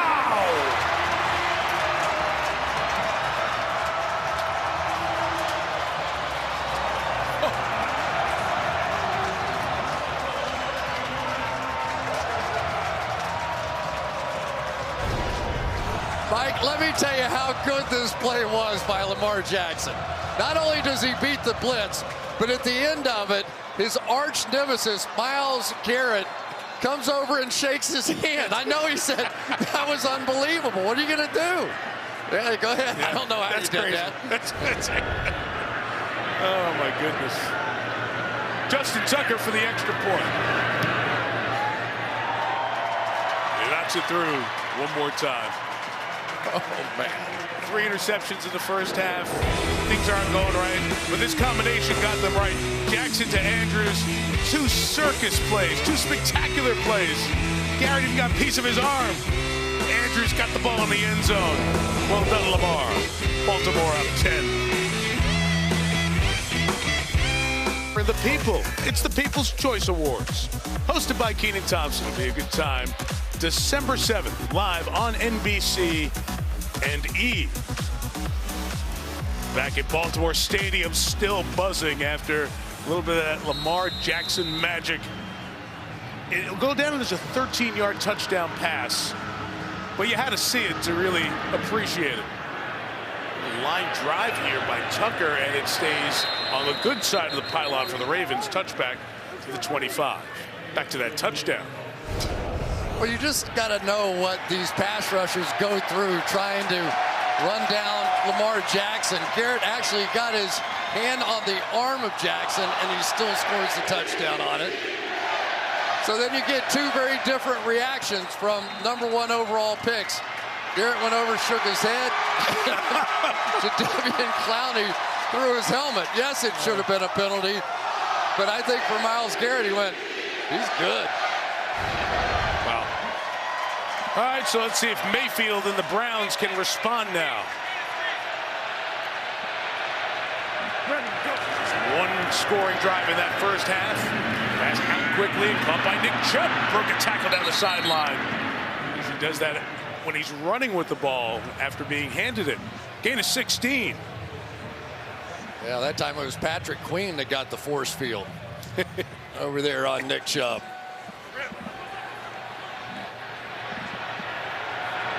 Jumping back into no huddle, a little quick tempo. Trying to build some momentum, everything covered. Mayfield resets and fires it complete to Peoples-Jones for 7. 2nd down coming up.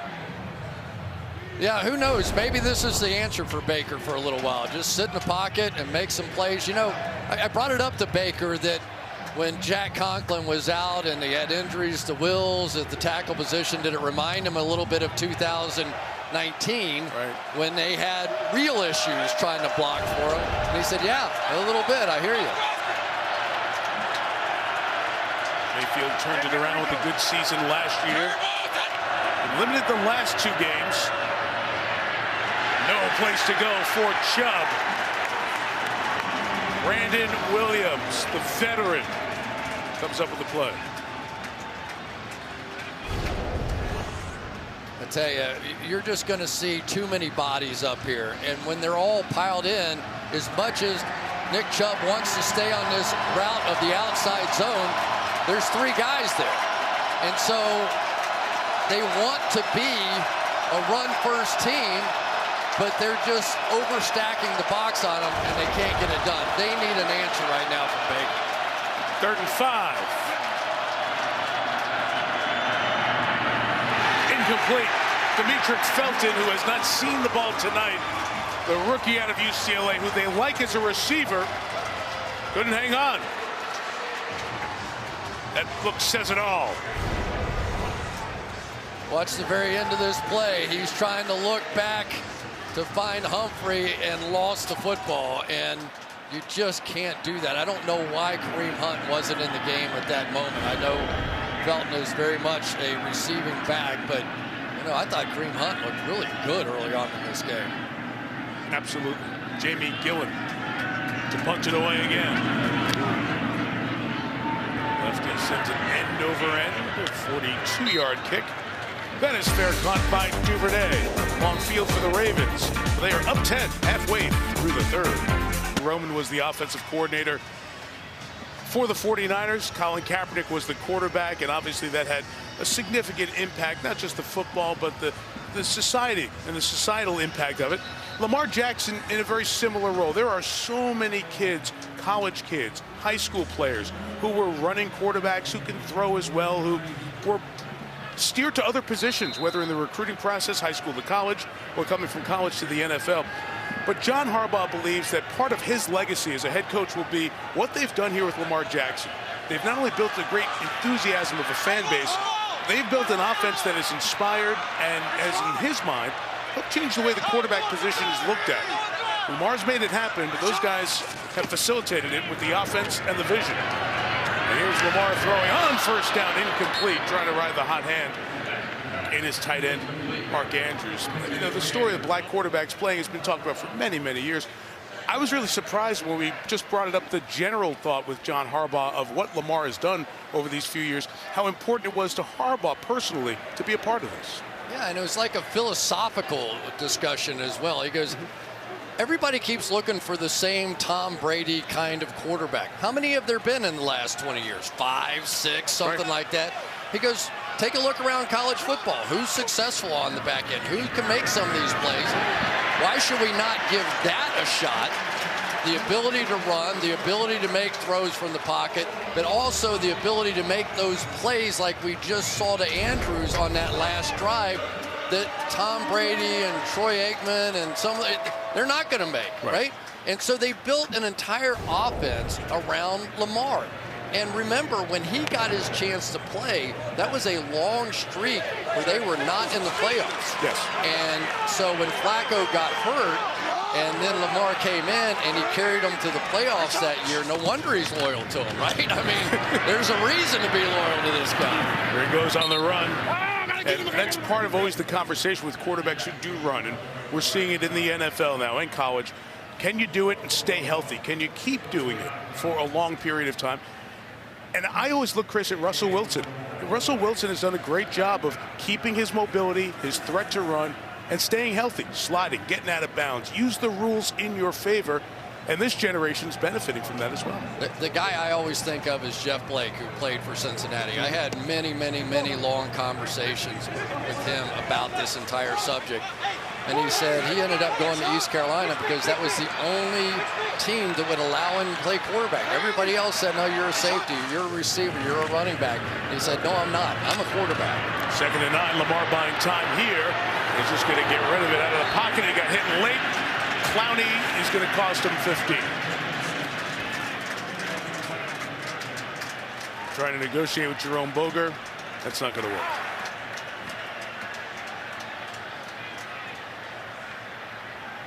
Did he get him to the head? Personal foul, roughing the passer.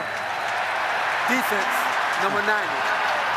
15-yard penalty, 1st down. I don't think that was 2 steps. That was kind of 1 step there. I know it looked violent, but... I mean, if they consider that the head and neck region, Terry, what did you see? I don't. It looks like he just put his shoulder right into the chest with the head, with his helmet below the head and neck area of the quarterback. And it wasn't late, right? I just don't see any forcible contact in the head and neck area. 41-yard line, it's Devontae Freeman for the run. 4-yard gain to the 45. Wish we could get Terry to open up and be a little more honest and forthright with us. I hope you get Terry a good Christmas gift, because he's the gift that gives to you every week. Terry! You have no idea. I've got a little history in my past. I love having Terry right there. Well, you see, the Browns fans know all too well that they have been in the middle of too many of these roughing the passer calls, and they keep drives alive. 15 free yards there. Jackson's pass through a tight window there is complete. Rashad Bateman with the grab. Be a yard shy of the first down. I mean, he has been throwing with so many different arm angles tonight. Whether it's on the move or over the top, you almost get the feeling, a little like Colin Kaepernick, that he might prefer that three-quarters slot when he's throwing the ball. But his ability to get the ball underneath pass rushers, to Colby style there. Slam that up inside for the first down with Freeman. So Freeman and Murray doing a good job of keeping the Ravens' run game going. They are in Cleveland territory with 5 minutes left in this third quarter. And now the Ravens are beginning to do what they do best, which is use their size. And John Harbaugh is a huge proponent of, you may not see it early in the game, but eventually if you're going with bigger, stronger athletes, you will feel it late in the game. And that philosophy has worked very well around here. Load up the backfield, let Latavius Murray go to the left for a couple of yards. I thought it was interesting. It sounds like some of the stuff you usually hear on college football, weight room, strong team, it's very important to us. Well, of course it is. But he emphasized it and brought up Bill Parcells. Just think about the big physical teams. And that kind of went, it was almost like a light bulb for me. Yeah, that's the way the Ravens can play. They can physically wear you down during games. And you saw in that last one, they call that the bully formation, which is exactly what it is. Eric Tomlinson, their best blocking tight end in the backfield with a 300-pound fullback in Patrick Ricard. Bully, that's what it is. Hollywood Brown on the edge. Usa Koromoa right in. Brought him down. He hasn't been able to stay healthy. He's had ankle problems. He's slipped in the draft deeper than some thought, but what a second-round pick out of Notre Dame, Jeremiah Owusu-Koramoah. We were talking about Patrick Queen, but this young man has done every bit of that on this side of the ball. And I think athleticism, think about what else he can do in here, because using him in the middle of that formation allows him to also be a spy on Lamar Jackson. And that may be the most significant part of it. You don't know which runs he took away from Lamar tonight. Blitz pressure. Jackson holds it, puts it out there, incomplete. But Cleveland brings the heat. As Chris told you earlier, not something they do very often, but good timing there and a much-needed stop. And I really think they're going to have to continue to do that. That is certainly not kryptonite. We haven't seen enough success with that, but it's one of the few things that we've seen have success against Lamar Jackson and his unique play style. The Ravens played more games for Baltimore. Sam Cook, 250th game tonight. In a lot of those games, he's thrown opponents inside the 10-yard line with his punts. Try to do it again here.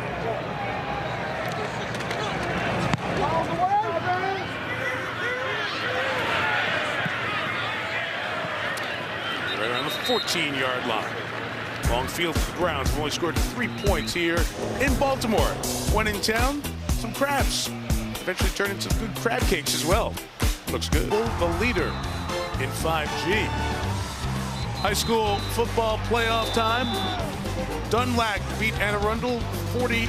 It's the 4A, 3A state semis, and I love the fact that the Naval Academy in Annapolis hosts the state finals. They'll have that next week, starting on Thursday.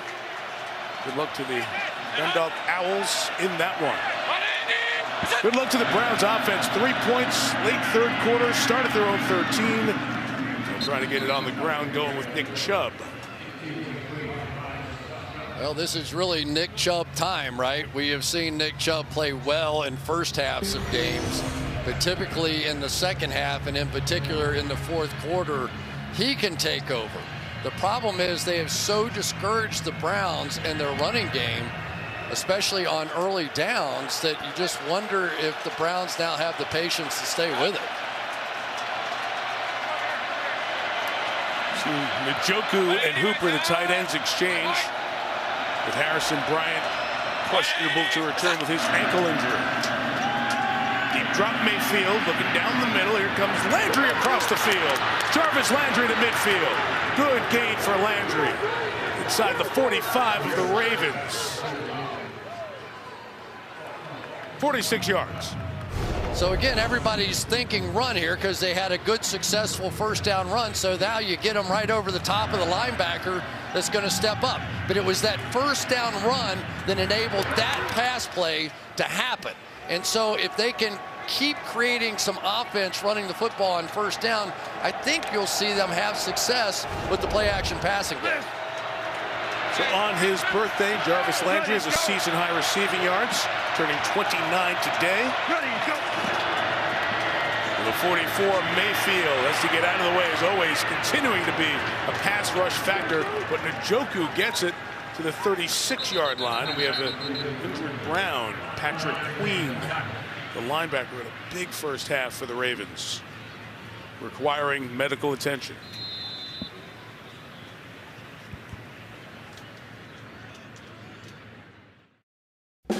USA, this is Stephanie. Hi, this is Robert. I'd like to get up to 30% off my auto insurance with Safe Pilot. I can help you with that. What's your member number? 87. It should be between 5 and 12 digits. Busted. This is Super Bowl champion Rob Gronkowski. I'm not a member. Mr. Gronkowski, USAA is for the military community and their families. That's what makes us special. Oh, but I'm special. USAA, it's still only for the military community. Need a gift? Your Gap favorites are up to 60% off. Order online and pick up in stores or curbside. Happy shopping! Exclusions apply. See site or ask in stores for details. America! After the past year-ish, everyone deserves something new. So, AT&T is giving everyone our best deals on every iPhone, including the iPhone 13 Pro with its amazing camera. Like everyone that worked from home or welcomed a new family member. They were all out of dogs. Our deals are for everyone. It's not complicated. AT&T is giving new and existing customers our best deals on every iPhone, including up to $1,000 off the Epic iPhone 13 Pro. Oh, Bud Light Seltzer Retro Tie.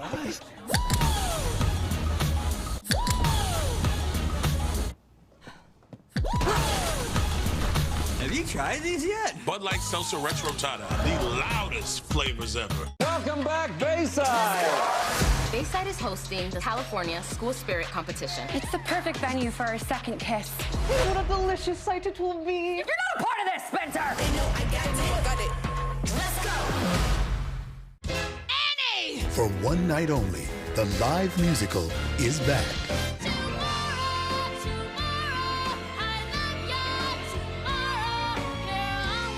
Annie Live, Thursday on NBC.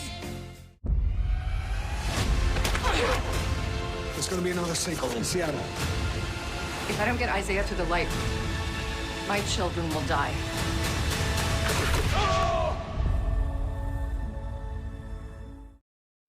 The linebacker Patrick Queen down for a minute or so on the field. Comes off in some pain holding his right side. He'll be replaced by Chris Board. Here's the hit as he banged into Njoku. Grabbed that side and has been holding that area ever since. Big opportunity here if Baker does want to try to go play action and take a shot. They've got man coverage on the outside and they're stacked inside, so just second and short. 2nd and 2, there's the play action. Chris Mayfield spins, throws downfield, incomplete. Austin Hooper wanted a flag as he tried to get his arms up in the air, and the flag is thrown back by the quarterback.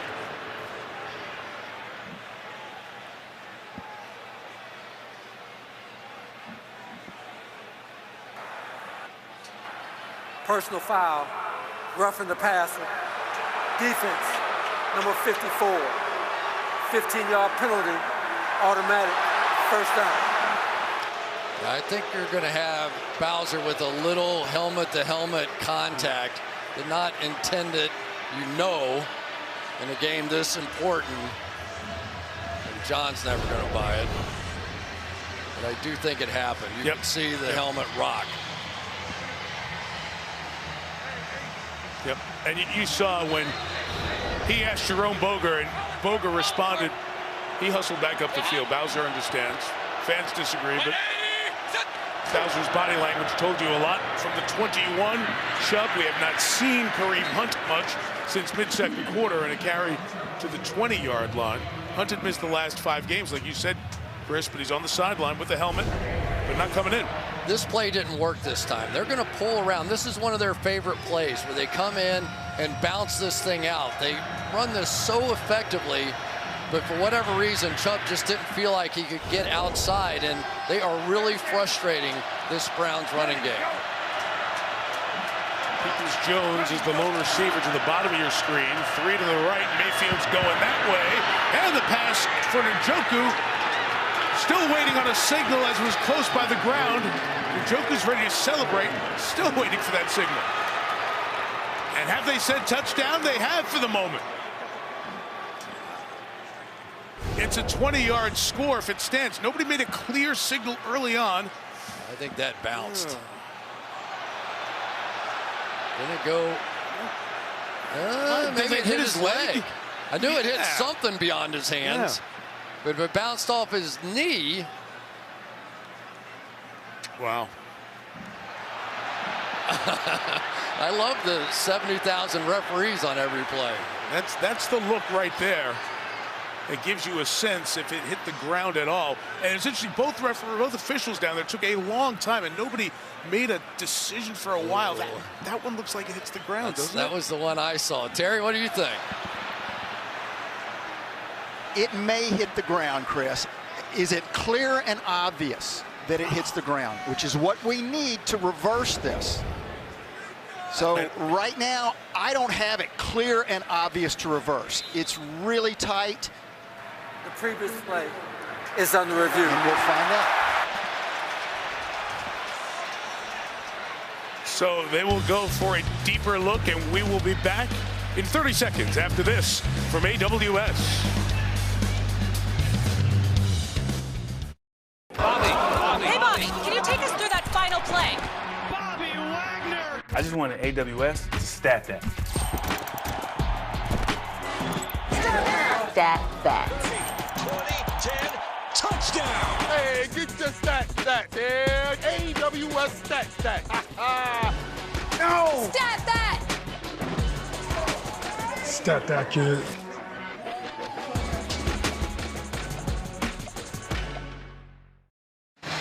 This is a tough one. Chris, it almost feels like an optical illusion. From one side, you cannot say it clearly hits the ground there. It almost looks like it hits his leg. From the back end, it looks like it might hit the ground. Again, ruled on the field a touchdown. I mean, right there, to me, it looks like it hit the ground. But from the other angle, I'm with you. This one looks like it never got to the ground, but you can't really see that one part of the ball. That's right. The hand is obscuring it. That's exactly right. I think this one is going to get this one overturned. The more you see that, the more it feels that way. Is it conclusive? Oh, no. That's the deal. Terry, you've had a couple more looks at it. What do you think? I'm still that it's absolutely not clear and obvious. I think it might hit the ground. I just don't see this as indisputable, clear and obvious from what we've seen in all these shots so far. So even though if you had a lie detector test, you might say that hit the ground, it is going to fail the clear and obvious rule that nobody understands completely, but you guys in your secret rooms. Well, yeah, you look at it, I mean, does it touch a blade of green grass? I mean, it might, but is it clear and obvious? I don't see After this as reviewing clear the and play, obvious. the rule on the field stands, that's called. Wow. Touchdown. Wow. And it is a 20-yard touchdown for David Njoku, and that changes this game significantly. And that is a really tough call to take. Terry pointed out that he saw the official by the pylon signal touchdown. I just saw them looking at each other back and forth because obviously it was so close. They were looking for confirmation. It was difficult for anyone to get a look in. McLaughlin, extra point good, 3-point game, 13-10. And Mayfield has thrown his first touchdown of the night. Well, now that we know it is a touchdown, let's give credit to Njoku, who is one of the better guys at running up the field, stemming, and running breaks off of that. When you get Njoku running vertically up the field, he is like a speedy wide receiver. He doesn't do real well when he's stopping and coming back to the ball and some of those kind of routes. But you can see Baker Mayfield was pumped and is doing what he's always done this year, just finding a way to hobble off to the bench.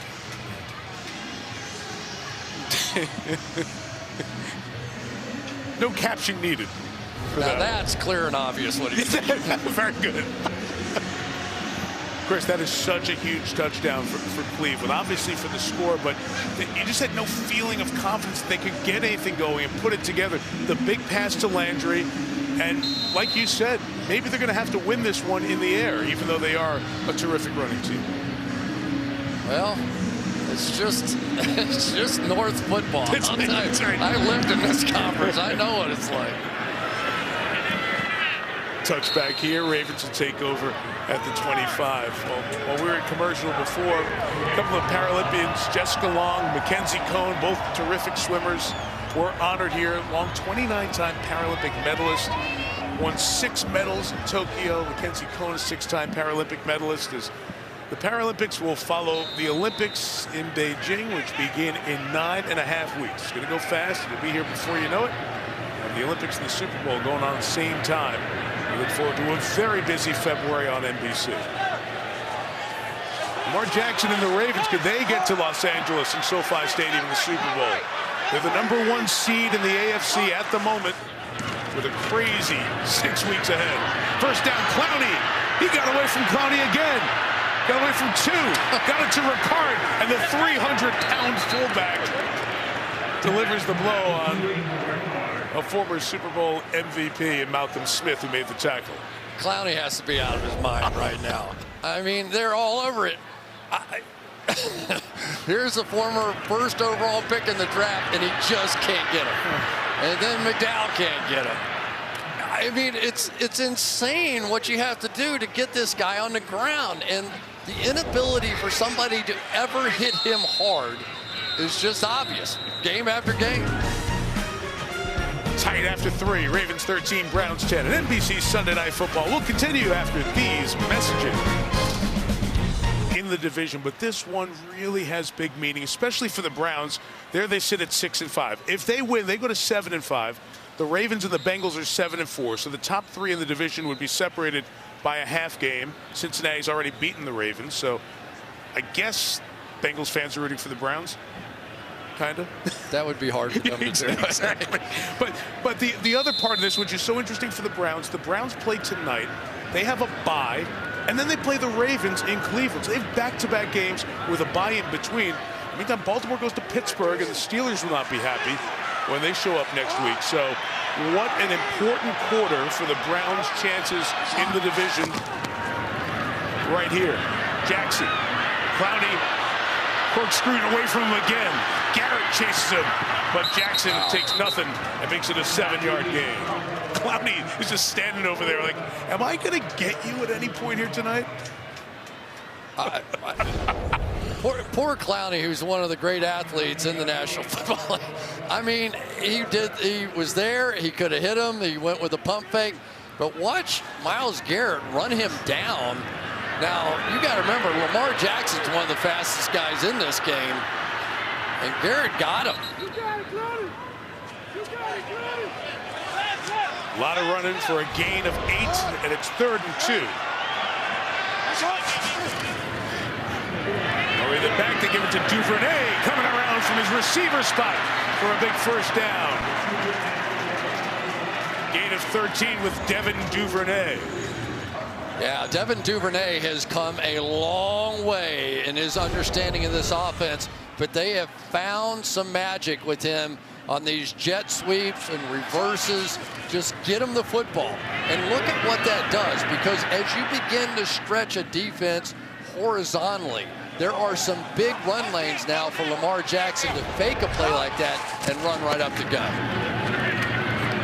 It's Murray. A couple of yards right out to the 47-yard line. So we talk about the AFC North and trying to win, be the king of the North. Pittsburgh and Baltimore have had the best seats in the house in this division. And as mentioned, there have been the Cincinnati stretches where they've been. And meantime, the Browns are working hard to get there. At some point, they will. Oh, could this be the year? My goodness. A little swag about them now. They made the playoffs last year, so you can see that they're ready for their seat.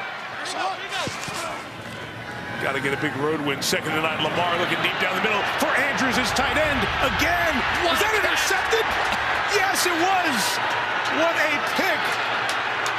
John Johnson went up with Andrews and took it away.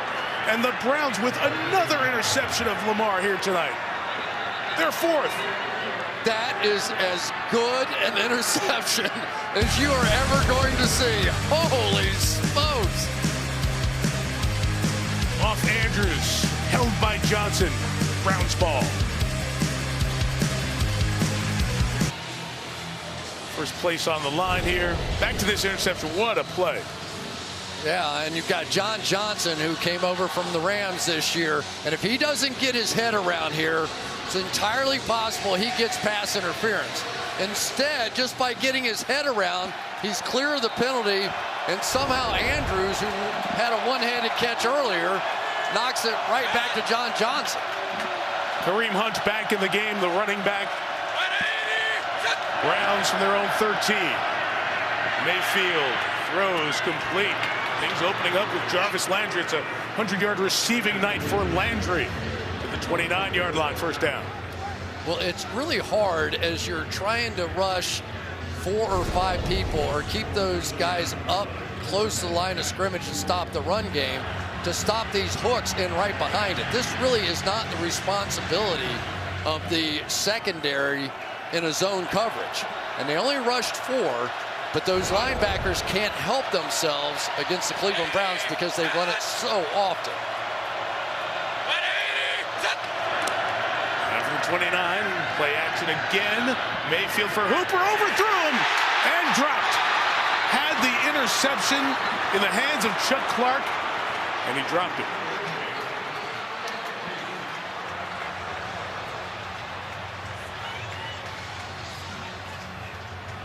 Really had no choice on that one because Patrick Queen was going to intercept it if he threw it on a line drive, and poor Chuck Clark. You're just not going to get one any easier than that. Oh, Baker saying thank you very much.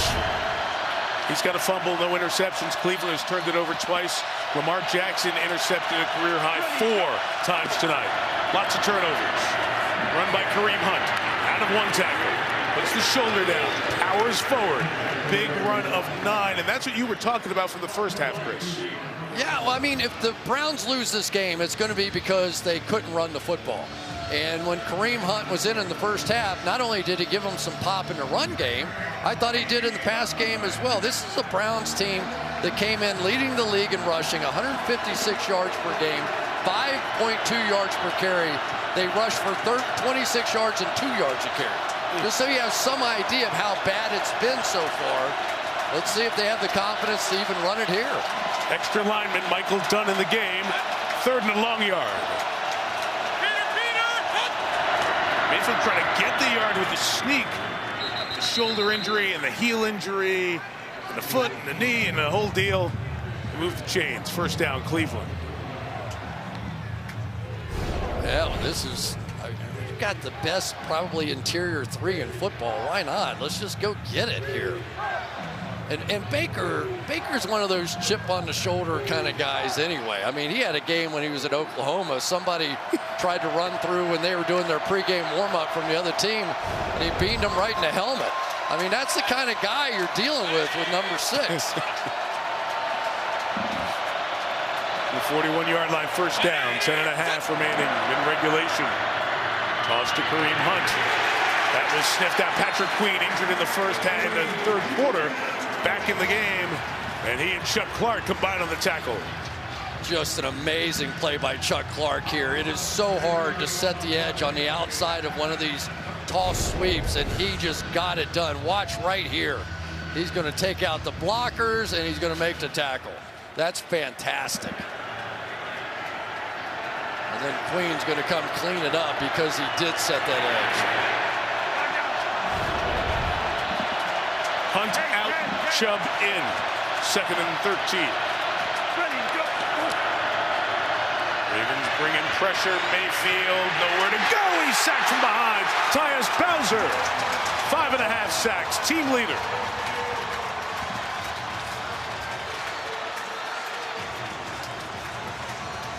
You can't complain about the job that Blake Hance did here. He did his job trying to make this block on their best pass rusher on the outside, but when Baker stepped up into the pocket, there still wasn't anybody there, and amazing that Baker held on to that football. No kidding.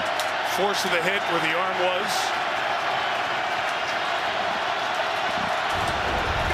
Have to get to the other 49, 3rd and 20.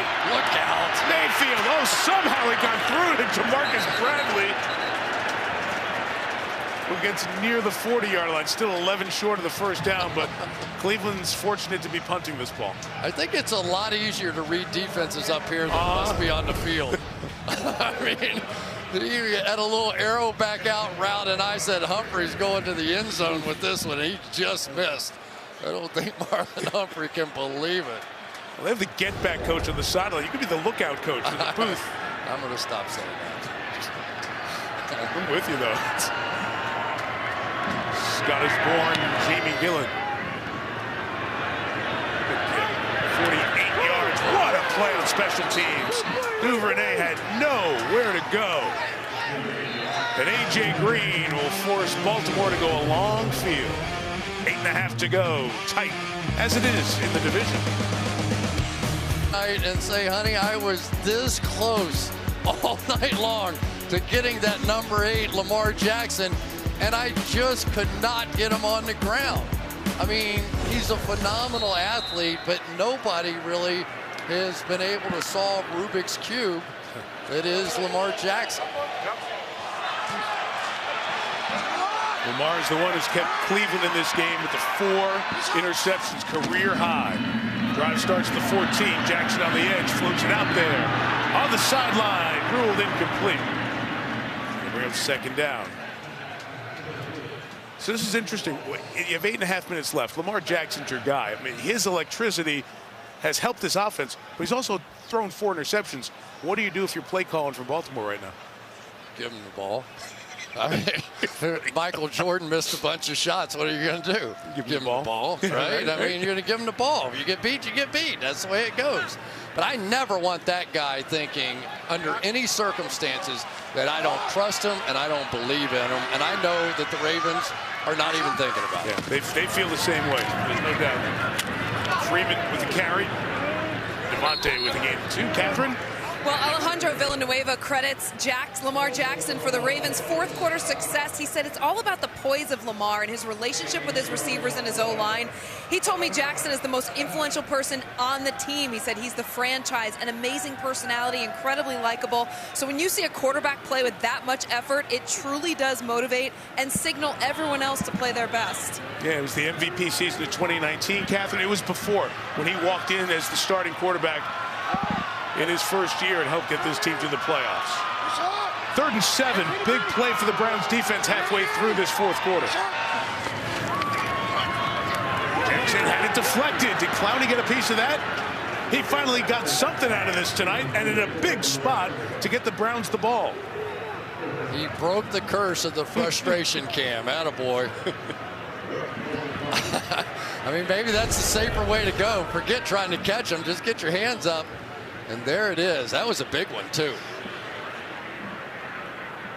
See what kind of field position they end up with. Sam Cook to kick it.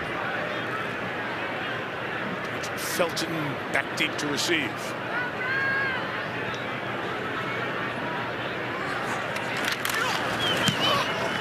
Well protected.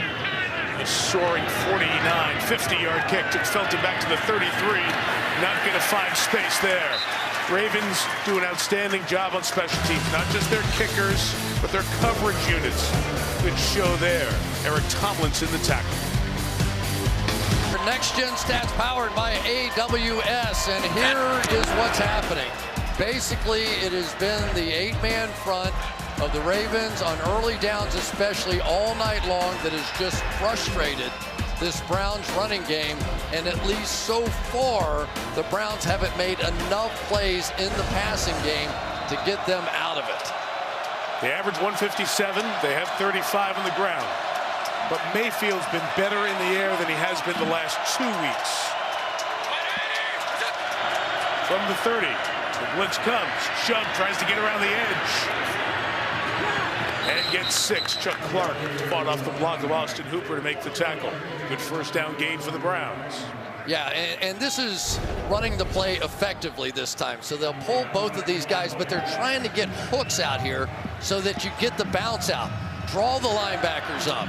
Suck them in there, then get outside. Then you've got your puller going all the way around in Batonio. That's one of their best, and they really have been ineffective running that play tonight. Under 7 in regulation. Remember, the Browns missed a field goal early in this one on their opening drive. The 35, Mayfield clutching and throwing away over the head of Landry. He's complaining back to the official.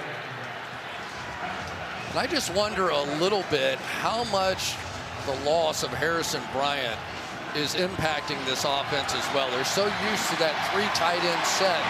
And so far they've been playing Jamarcus Bradley in there as that other guy who's a good blocker, but he's not the tight end they're used to. The third downs has spread out. Third and short. Medium and long, not good. 2 of 9. Well, they are all up. This one very much looks like a 0 blitz in the house. Here is Mayfield for Landry. Nope. Ravens disguise, defend, and force a 3 and out. Yeah, it looked like it, but it wasn't. And give the Browns credit, they had it picked up, but they're just not getting open against the man-to-man coverage in behind it. So one of the problems with not having Odell Beckham Jr. and Rashard Higgins and Anthony Schwartz and those guys out here, and Harrison Bryant too, is that you're not getting open with regularity. 6th punt for Gillen. He's averaged 44 a kick tonight. Not his best. The bounce worked out okay, so it'll be about a 42-yard kick, and all net. Baltimore's got a long field to go. Flexed into this one for next Sunday night. Teddy Bridgewater and the Broncos. Teddy was in, then out, then back in. They got the win over the Chargers. They're within a game of Kansas City. You'll see Patrick Mahomes next Sunday night. Don't forget, make sure those Sunday night 7 picks are taken care of. Free to play NBC Sports Predictor app. A new $1 million jackpot contest. Good night for you and Al. You get to go to Arrowhead and see Patrick Mahomes. What more could you ask for? Yeah, we're starting to see some old regulars again, right? The Chiefs and the Patriots and the Buccaneers. You know, some of the teams that you expect to be there at the end are starting to show their head now. A whole bunch of 4-loss teams in the AFC. Baltimore trying to stay 1 length ahead. Lamar Jackson off to the races. Got his number retired at Louisville. And he gains 11 there for the first down. Yeah, here's the play that we were talking about, where he's going to end up faking in here and then keeping the ball in behind it. It's so difficult to play both, right? And instead of JOK, Jeremiah Owusu-Koramoah, being back there to sort of spy, they had him on the edge and sending him outside, so they lost their pursuit angle with their fastest player. Under 6 to go. Jackson gives to Freeman, who got the edge. Devontae Freeman with a strong first down gain. John Johnson III, who had the pick earlier with the tackle there. Yeah, this is really what Devontae Freeman has brought to this offense, is that he has the speed now, once they do block this edge, to get it out there. You know, Latavius Murray is a tremendously strong, powerful runner inside.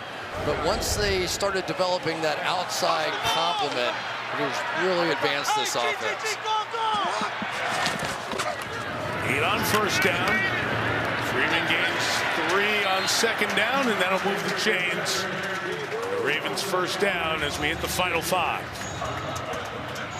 And what the Baltimore Ravens are built to do is exactly what the Cleveland Browns did in their game a week ago, which is take this situation and never let the Cleveland Browns see the ball again, right? Yep. That's your goal. That's what you live for as an offense that's built this way with all these big, powerful guys. You just want to pound the ball down the field, force them to take all their timeouts, and walk out of here frustrated because Baker Mayfield never saw the ball again. Cleveland has a good run defense as well, 7th in the league. The Ravens have gotten it done. And Jackson, as usual, the lead role in that. About 3 yards, and it's Owusu Koromoa. Again, I'm going to make that a yard or so. Not 3, I beg your pardon. This will be second long 8. A snap that'll come inside of 4 minutes in regulation. Owusu Koromoa is amazing. Amazing. He came from the far side of that formation and ran down Lamar Jackson on that one. That was really something to watch. Kevin Stefanski told us he got a text from Tony Dungy when he drafted him. Tony saw him in Notre Dame last year and said, "You've got a really good player." Next, Jackson. What a grab. What a sidearm. Go low throw to Marquise Brown. First down for Baltimore. I love the call by Greg Roman, the offensive coordinator. You've just been running, and now you come right back and complete a pass, and it really backs off that defense. And sometimes, you ever notice when he kind of wants to keep it low and protect his receiver? It's almost like slinging it down ground level, almost like, get down, there's a safety coming, just get down. 15 to go. Stefanski has the 2 timeouts remaining. Freeman. Stefanski will take the first timeout after the gain of 4 to the 39-yard line. So 1 left for Cleveland here. 3:05 remaining. I mentioned those teams, New England and Tennessee and Kansas City and Cincinnati and Buffalo. All those good teams with 4 losses. Baltimore trying to stay with 3 losses and send everyone home happy in Charm City, where our aerial coverage tonight was brought to you by Geico. We have the Abbott postgame. As soon as we are done, Catherine will talk to the star of the game, and we'll peek ahead to that battle in the AFC West, where Denver will have a chance to tie Kansas City atop the division. There'll be a lot of those in the month of December in the AFC.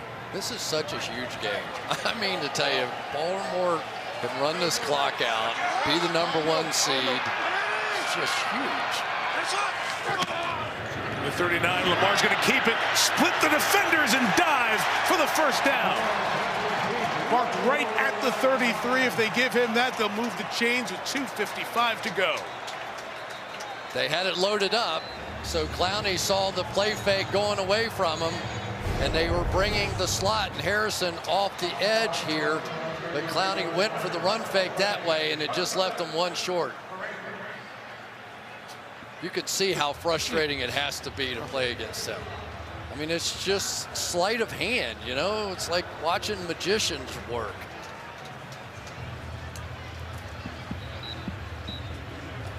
Out of everything in sports, I think this is the most frustrating thing for a professional defensive team, to know all we have to do is get the ball back, give my team just 1 more shot at this thing here. We're only down 3 points. Let's go. And you can't get it done. And they have to do it now. Cleveland out of timeouts. 2:55 to go. If Cleveland can stop them here, they may get the ball back with about a minute left. But first, they've got to stop it. Freeman, good cutback, stays in bounds, gains 9 yards, but there's a penalty marker down. Back by the offensive line. Holding. Offense, number 72. 10-yard penalty. Replay, first down. And that does so many things, and at the top of it is the 10 yards, and right next to that is the clock stops with the penalty.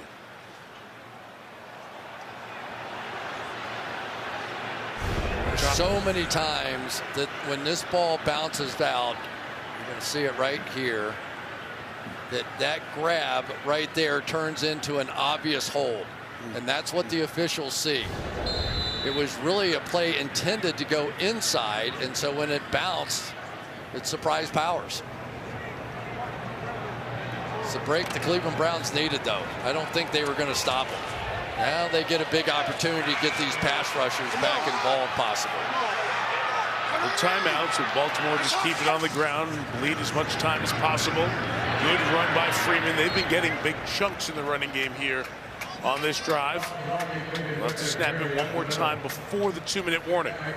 You know, the other part of this that's so hard, Mike, is that you've got to have two different kinds of players. You've got this overwhelming power football, big guys coming at you.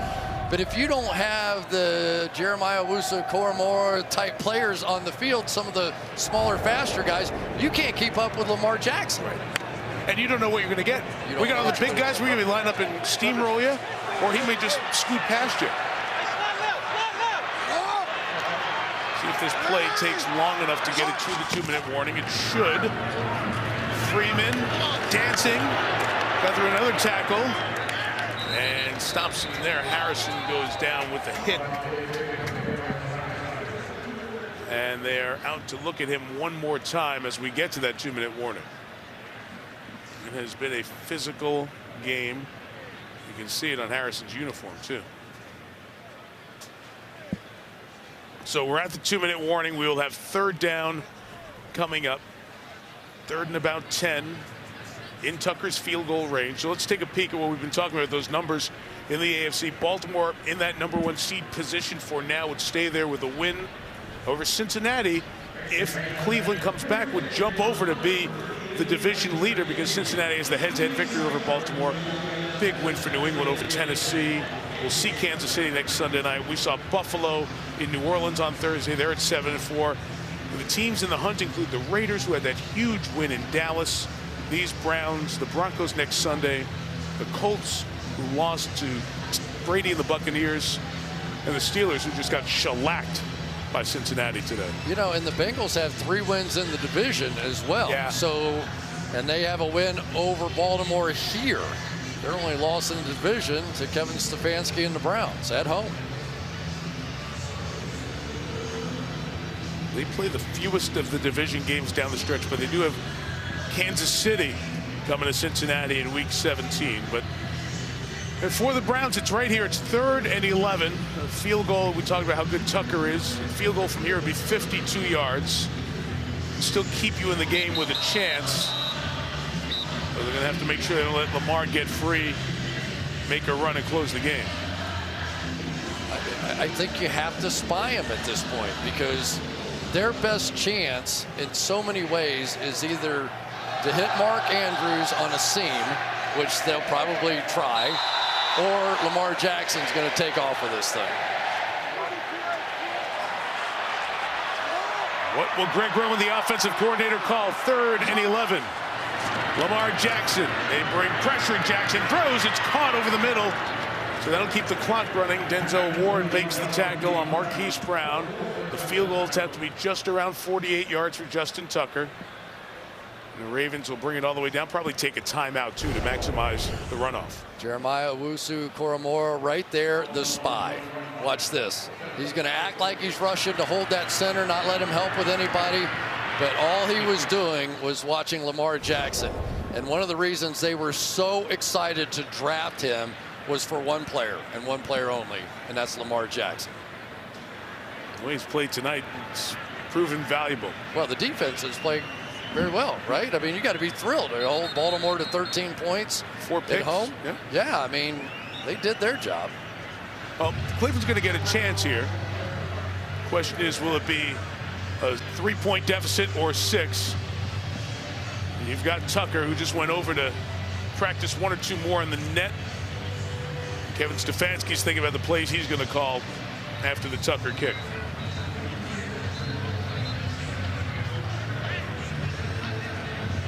When we talk about Sam Cook and his punting over these many years, 16 years, he's the holder for Tucker.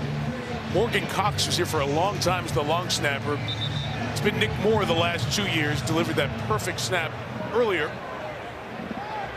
We'll see if Tucker can go 3 for 3 tonight. It'll be a 49-yarder. Little bit of helping wind, pushing slightly right to left across the screen.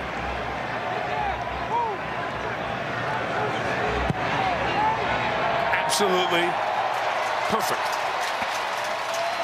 64 yards it would have been good from on our SNF kicks. Down 6. See what Baker can do. Minute 10, no timeouts as we dive in. Just to peek on the NFC and how things got updated. Arizona not playing, sits at 9-2. Green Bay gets the victory over the Rams, who've hit a rough patch now. Mentioned the Bucs win and that Cowboys loss. Interesting what's going on behind those 5 teams that it feels like have an edge on everybody else. The Niners and Minnesota off of their game today with San Francisco getting the 8-point win. And the injury to Dalvin Cook will be important to watch. Then Atlanta, New Orleans, and Philly. Carolina, they're all in it. Would you think the Giants are 1 game behind the last wild card spot? But they are.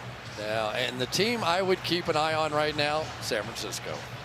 Starting to come, huh? They're one of the better teams. They're finally healthy. Deebo Samuel has gone berserk, playing running back and wide receiver these days. They've won 3 in a row for the last 5. You were talking about the Bengals. They come to Cincinnati in a couple of weeks. Tucker just destroyed this kickoff.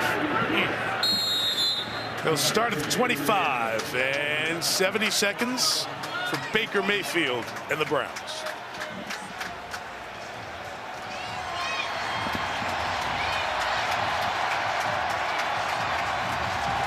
Minute 10, no timeouts. You still have so many options to get down the field. You don't have the game-breaking receiver. Who do you think the most feared player should be if you were the Baltimore defense right now? For me, it's really 2 guys. It's Jarvis Landry and it's David Njoku.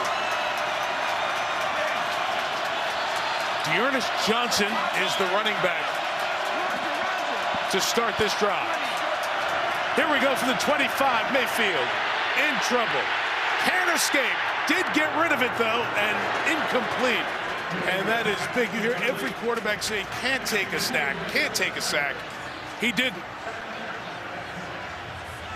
Well, if somehow, some way, the Cleveland Browns win this football game, remember that play, because Justin Houston had him. I mean, it was game over, and with bad shoulder and bad heel and bad knee and bad everything, he somehow got that ball out and saved a 2nd and 10. Justin Houston's a 100-sack guy in his career. 2nd and 10, got it out quick for Landry. Back shoulder, couldn't hang on. No separation. Tavon Young over there in coverage. And it's 3rd down. Well, got to keep an eye on Blake Hance over here on the right side now. We are starting to see some real attacking style from Wake Martindale directly at him. Hance is in because Jack Conklin went out earlier. Ray Lewis been revving him up from the suite level. Looks like he's ready to rush. There are a bunch of Ravens rushing. Mayfield's pass, not hung on to by Hooper, incomplete. And it'll be 4th down.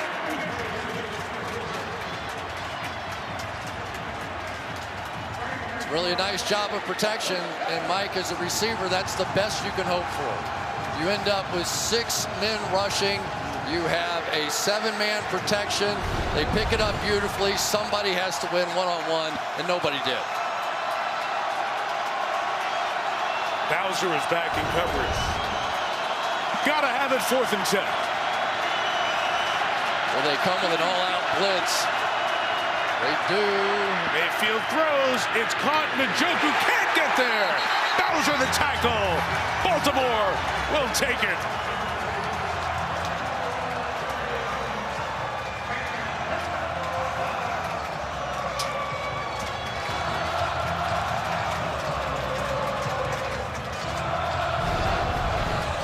Remember way back in the beginning of the game when I told you Wink Martindale thought that Tyus Bowser, because of his versatility, because of his unselfishness, deserved to be in the Pro Bowl? You just saw it there. Their number one threat as a down-the-field tight end speedster was just eliminated on the game-winning play by Tyus Bowser, who also happens to lead this team in sacks. Yeah, right. That's versatility for sure. Lamar will have to take one more knee. Mayfield gutted through it, had better stats in the passing department than the last two games, but was under 50%, 18 of 37. The Ravens threw 4 picks in this game. Since 2015, 0-52. You have to go back to that 2014 Wild NFC Championship game, but the Ravens will get one.